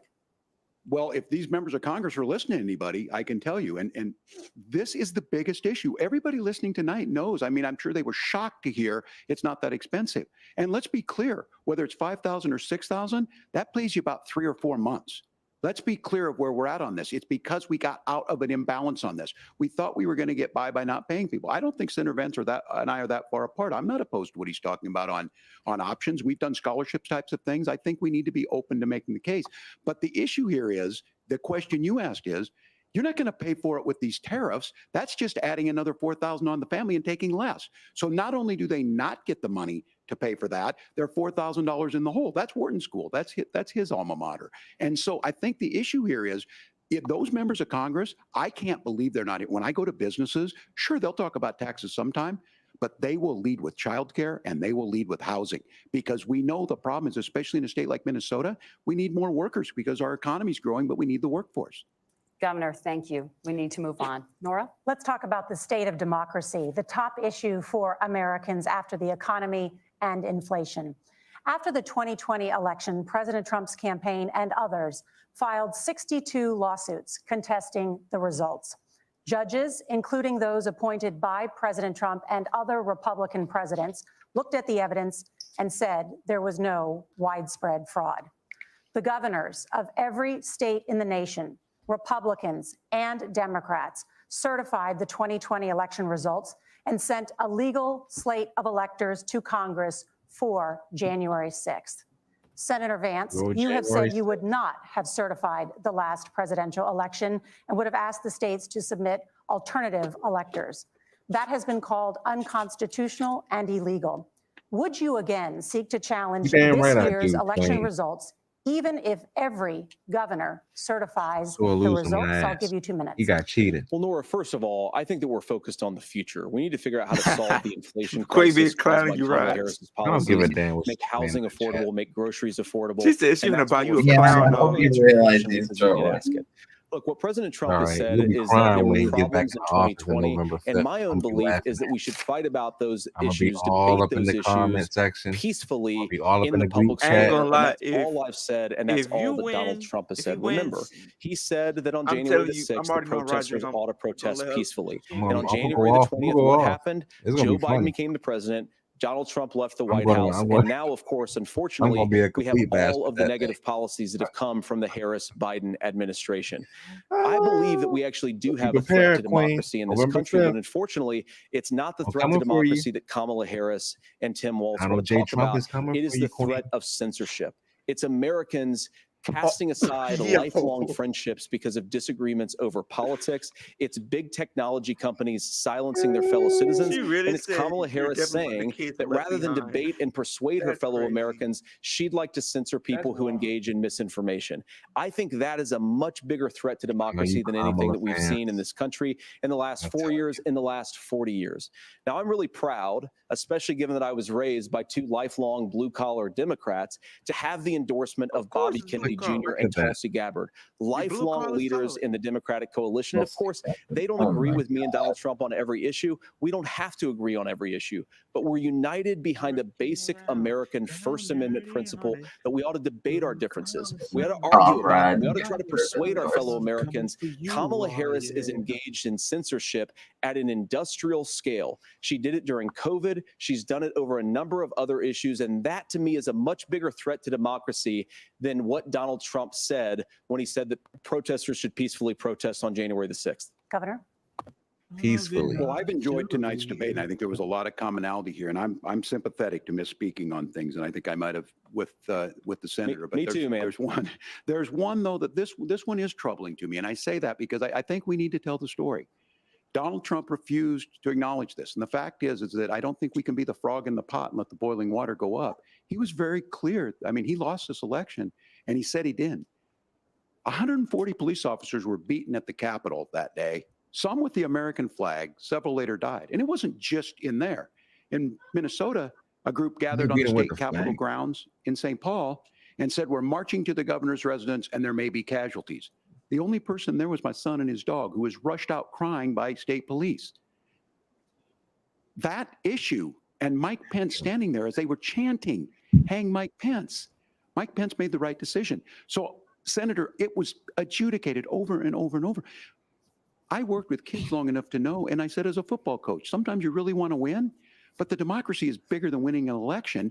You shake hands, and then you try and do everything you can to help the other side win.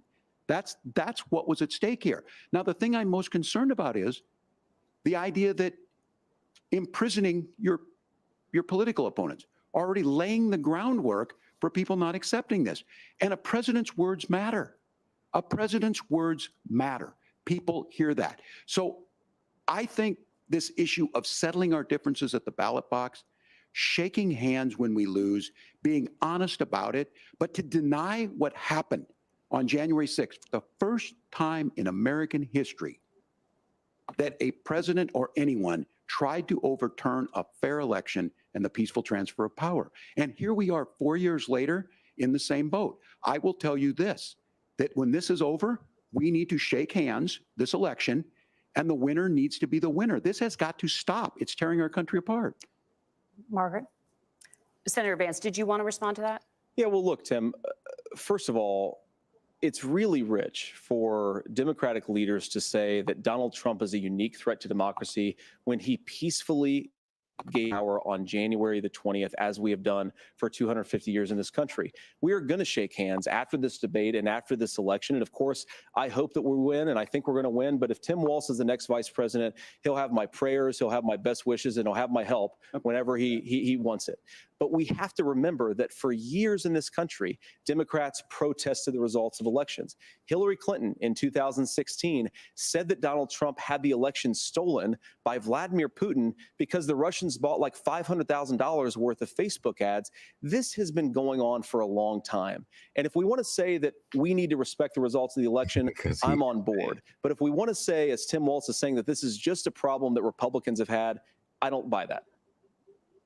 Governor. January 6th was not Facebook ads. And I think a revisionist history on this. Look, I don't understand how we got to this point. But the issue was that happened. Donald Trump can do it. And all of us say there's no place for this. It has massive repercussions. This idea that there's censorship to stop people from threatening to kill someone, threatening to do something, that's not censorship. Censorship is book banning. We've seen that. We've seen that brought up. I just think for everyone tonight, and I'm going to thank Senator Vance. I think this is the conversation they want to hear. And I think there's a lot of agreement, but this is one that we are miles apart on. This was a threat to our democracy in a way that we had not seen. And it manifested itself because of Donald Trump's inability to say. He is still saying he didn't lose the election. I would just ask that. Did he lose the 2020 election? Tim, I'm focused on the future. Did Kamala Harris censor Americans from speaking their mind in the wake of the 2020 COVID situation? That is a damning non-answer. It's a damning non-answer for you to not talk about censorship. Obviously, Donald Trump and I think that there were problems in 2020. We've talked about definitely it. dodged I'm happy that, to talk about it further. True. But you guys attack us for not believing in democracy. The most sacred right under the United States democracy is the First Amendment. You yourself have said there's no First Amendment right to misinformation. Kamala Harris wants to use the power of government and big tech to silence people from speaking their minds. That is a threat to democracy that will long outlive this present political moment. I would like Democrats and Republicans to both reject censorship. Let's persuade one another. Let's argue about ideas, and then let's come together afterwards. You can't yell fire in a crowded theater. That's the test. That's the Supreme Court test. Tim, fire in a crowded theater. You guys wanted to kick people off of Facebook for saying that toddlers shouldn't Senator, wear the masks. governor does That's have the floor. fire in a crowded theater. That is criticizing the policies of the government, which is the right of every American. Senator, the governor does have the floor for 1 minute to respond to you. Yeah. Well, I don't run Facebook. What I do know is I see a candidate out there Censorship who is not refused, good. and now again, and this I'm pretty shocked by this. He lost the election. Censorship This is not terrible. a debate. It's not anything anywhere other than in Donald Trump's world. Because look, when Mike Pence made that decision to certify that election, that's why Mike Pence isn't on this stage. What I'm concerned about is, where is the firewall with Donald Trump? Where is the firewall if he knows he could do anything, including taking an election, and his vice president's not going to stand to it? That's what we're asking you, America. Will you stand up? Will you keep your oath of office, even if the president doesn't? And I think Kamala Harris would agree. She wouldn't have picked me if she didn't think I would do that, because of course that's what we would do. So America, I think you've got a really clear choice on this election of who's going to honor that democracy and who's going to honor Donald Trump. Governor, your time is up. Thank you, gentlemen. We will be right back with both of our candidates. The CBS News vice presidential debate continues. Just closing arguments, and that's it. They actually finally got into it at the end. Crazy. Oh, we're getting I get closing arguments, sir? Awesome. Great. Yeah, closing arguments, sir. All right, let me. It was good to How did you enjoy NXT? I know you were there tonight.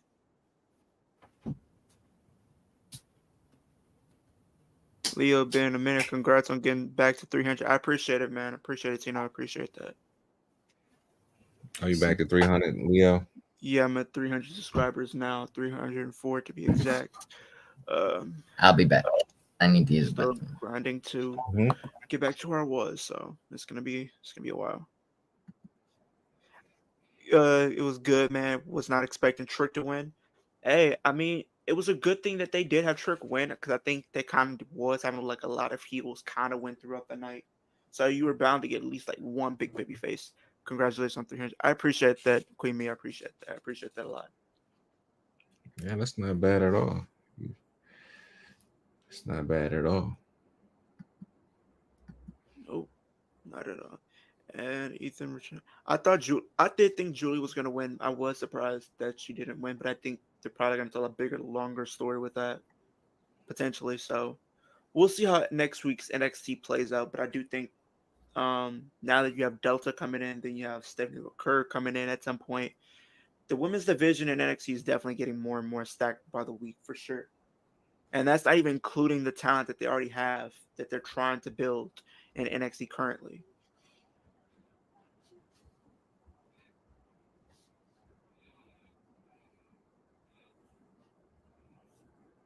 Are you frozen again, Byron? Yeah, I think Byron's frozen again. He's in frozen mode. Oh boy.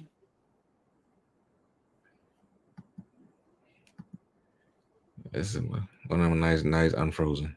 He's unfrozen Byron now. Oh, now he's frozen again. Never mind. Oh, now he's stuck in the Matrix. He keeps getting stuck in the Matrix. It's okay. This whole country is stuck in the Matrix right now. Yikes. Don't worry though. A lot of us is gonna wake up after November 5th, if you know what I mean. Ain't got no choice. Don't let Queen Mary hear you say that. She Queen is on. Queen hear me. She listening. She's on here. She's on here like that. She's on here being angry. It's okay.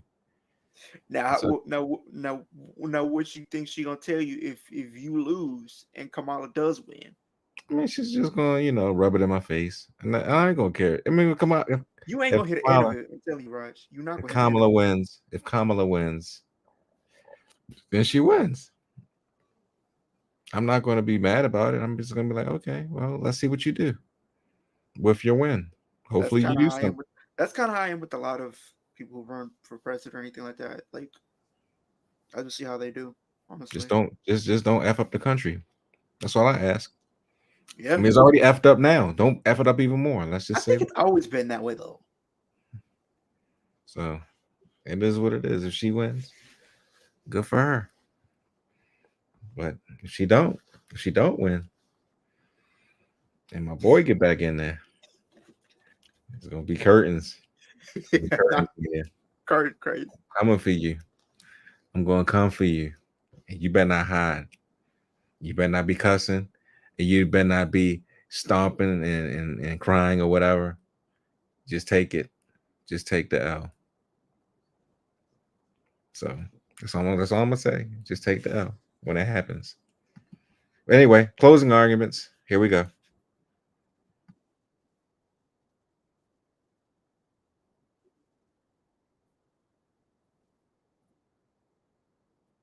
I'm back.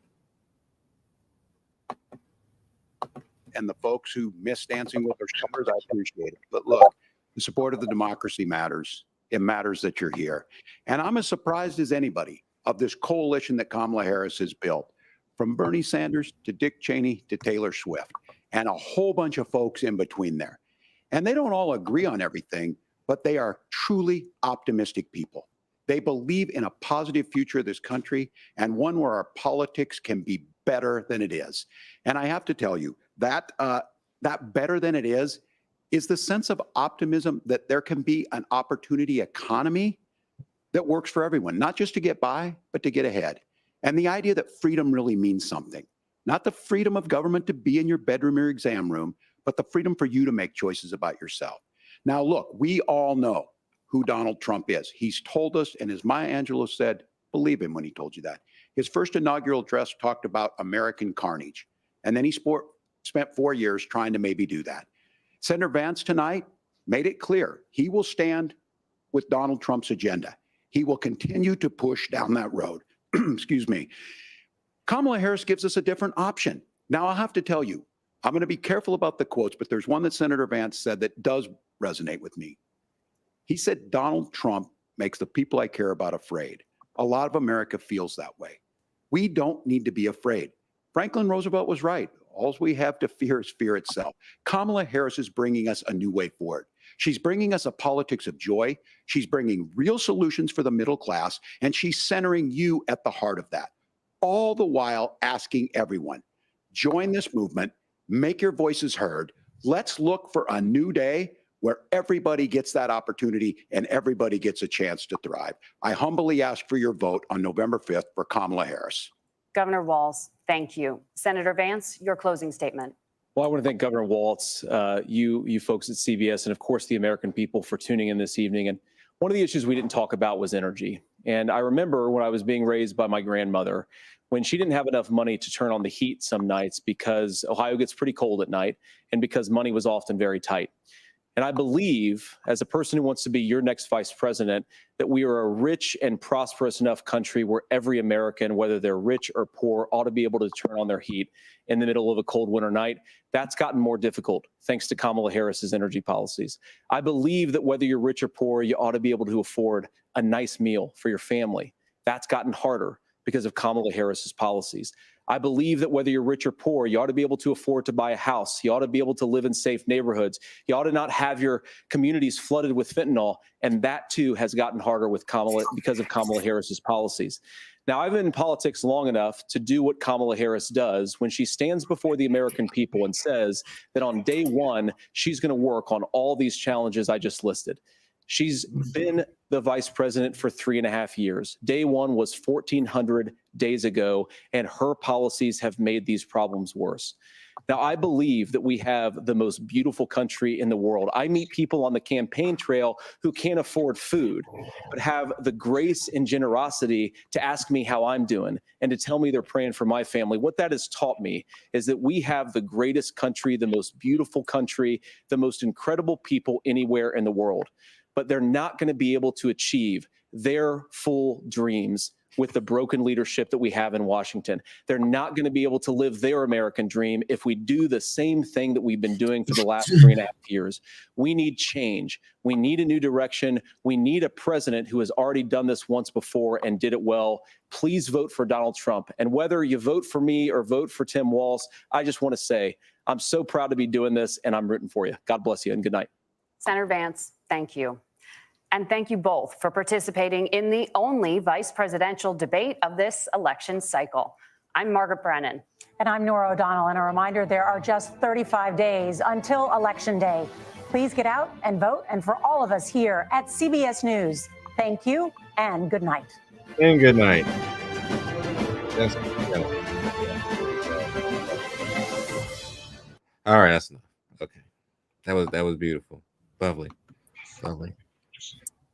Wolf, you got any thoughts on NXT or the presidential debate before we get out of here?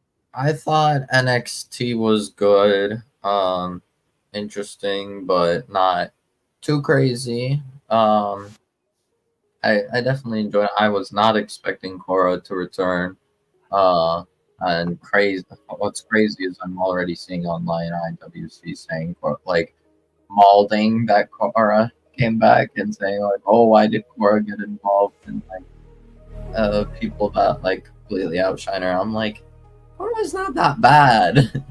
Like, yeah, in ring she doesn't like fully compare to Julia and Roxanne, but like she's incredible on the mic. She's pretty solid, like good enough in ring. I say just chill, wait it out. Plus she's been injured a couple times. That's definitely hurt her, but I do think Cora will make things interesting. Regarding the debate, I hated how it started. When they talked, what's it called? The Israel situation. That was not good from either of them, but I'm not surprised.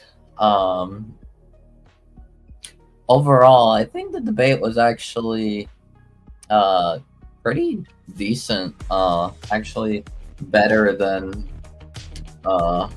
almost all the recent ones, especially the ones with Trump in them, because there's no chaotic factor. I think it's a breath of fresh air. Yeah, that opening was definitely awful for both of them, but overall, I definitely like the civil aspect of it. And I mean, Vance obviously said some pretty just completely untrue things, but like that's not surprising to me. Confidence wise, they were both good. And also the January 6th non-answer, which wasn't his first non-answer, but his most impactful one, I think, was not good for him. Yeah, I don't know. I think overall it was just a good debate to have. I don't think it changes anything in terms of the election, but it's nice to have. Leo, go ahead. NXT was cool. I was kind of looking a little bit more to see if they were going to have more bigger people to be showing up on the show. I mean, considering that they were talking that this was going to be a big show, expect big surprises, and we really didn't get much of that, honestly. I mean, yeah, we got Record J coming back, but that's not really like something really huge, groundbreaking. I know we did see the new designs of the NXT titles. The women's title was cool. The men's was cool, I guess, but I'm still not a big fan of the design, honestly. And the new logo that they're going for, I mean, I spoke about it with Wolf earlier, that the design really could have used the extra coat of paint to kind of make it stand out a little bit more. The match quality that we did get overall for the show was decent, and stuff like that. I did love the street fight that we got between Nash Carter and Wes Lee. I did love the opening match for the women's title, which was cool as well. The closing match, the main event was cool. I was expecting a little bit more for it being the main event. If the way I see it, the opening match should have been the main event, just because of how the match quality was and the ending and stuff like that. So I would say that at the very least. But it was a decent show. If I had to rate it out of 5, I would give it a 3. It was decent. It wasn't the best, but it wasn't the worst by any means either. Appreciate it, Leo. We'll see you tomorrow. And Raj, last but not least. You're on mute. Like I said, I didn't see that much of NXT except for the last probably 30 minutes of it. From what I saw, though, I'm glad they're in a big arena for the time being. The last match was great with Trent, with Trick and Ethan Page and CM Punk. At the referee spot, I thought that was pretty cool. Hopefully they do some more things going forward on the CW network, but I'm not sure. But it is what it is. But as far as the debate itself that we watched, probably the best debate out of all the debates this year between, President Trump and President Biden, and then you had Kamala and Trump, which was also a shit show. But tonight, Vance and Tim Walsh did a good job. I mean, they pretty much stressed a lot of points. Tim Walsh actually surprised me. I didn't know he was this fluent. Like, I've heard him speak before, but I didn't think he was going to be able to pull off this type of performance. Hats off to him. He was great. Lady Vance. I'm pretty sure he said that he's generally bad at debates during betting and stuff. But he did good. He was definitely good. He was great. He said a lot of things. But and I appreciate some of the stuff that he was talking about, and I really respected the fact that these two gentlemen were very respectful to each other. So I thought when you're always respectful to a person you debate, is always going to be a good debate, in my opinion.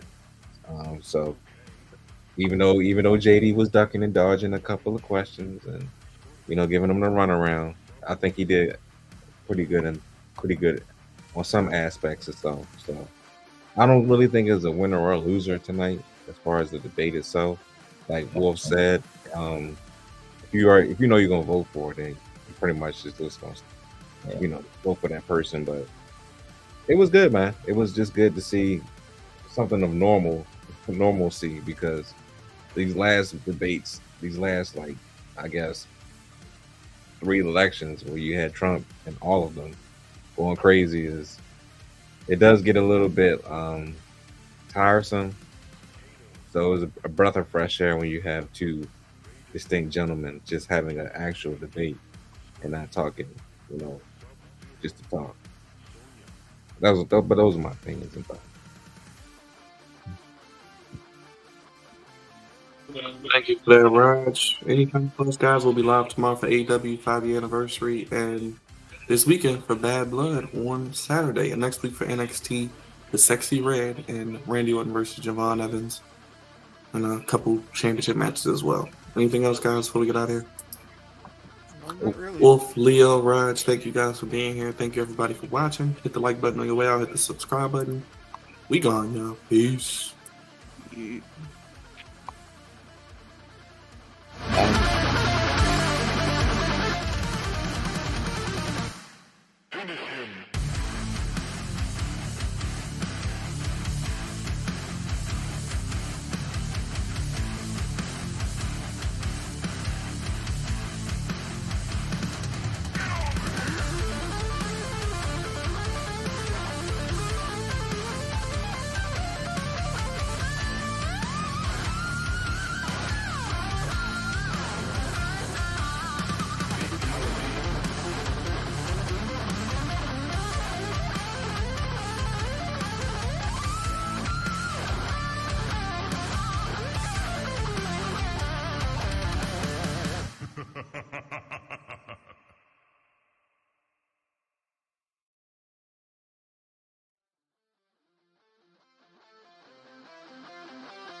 Acknowledge me.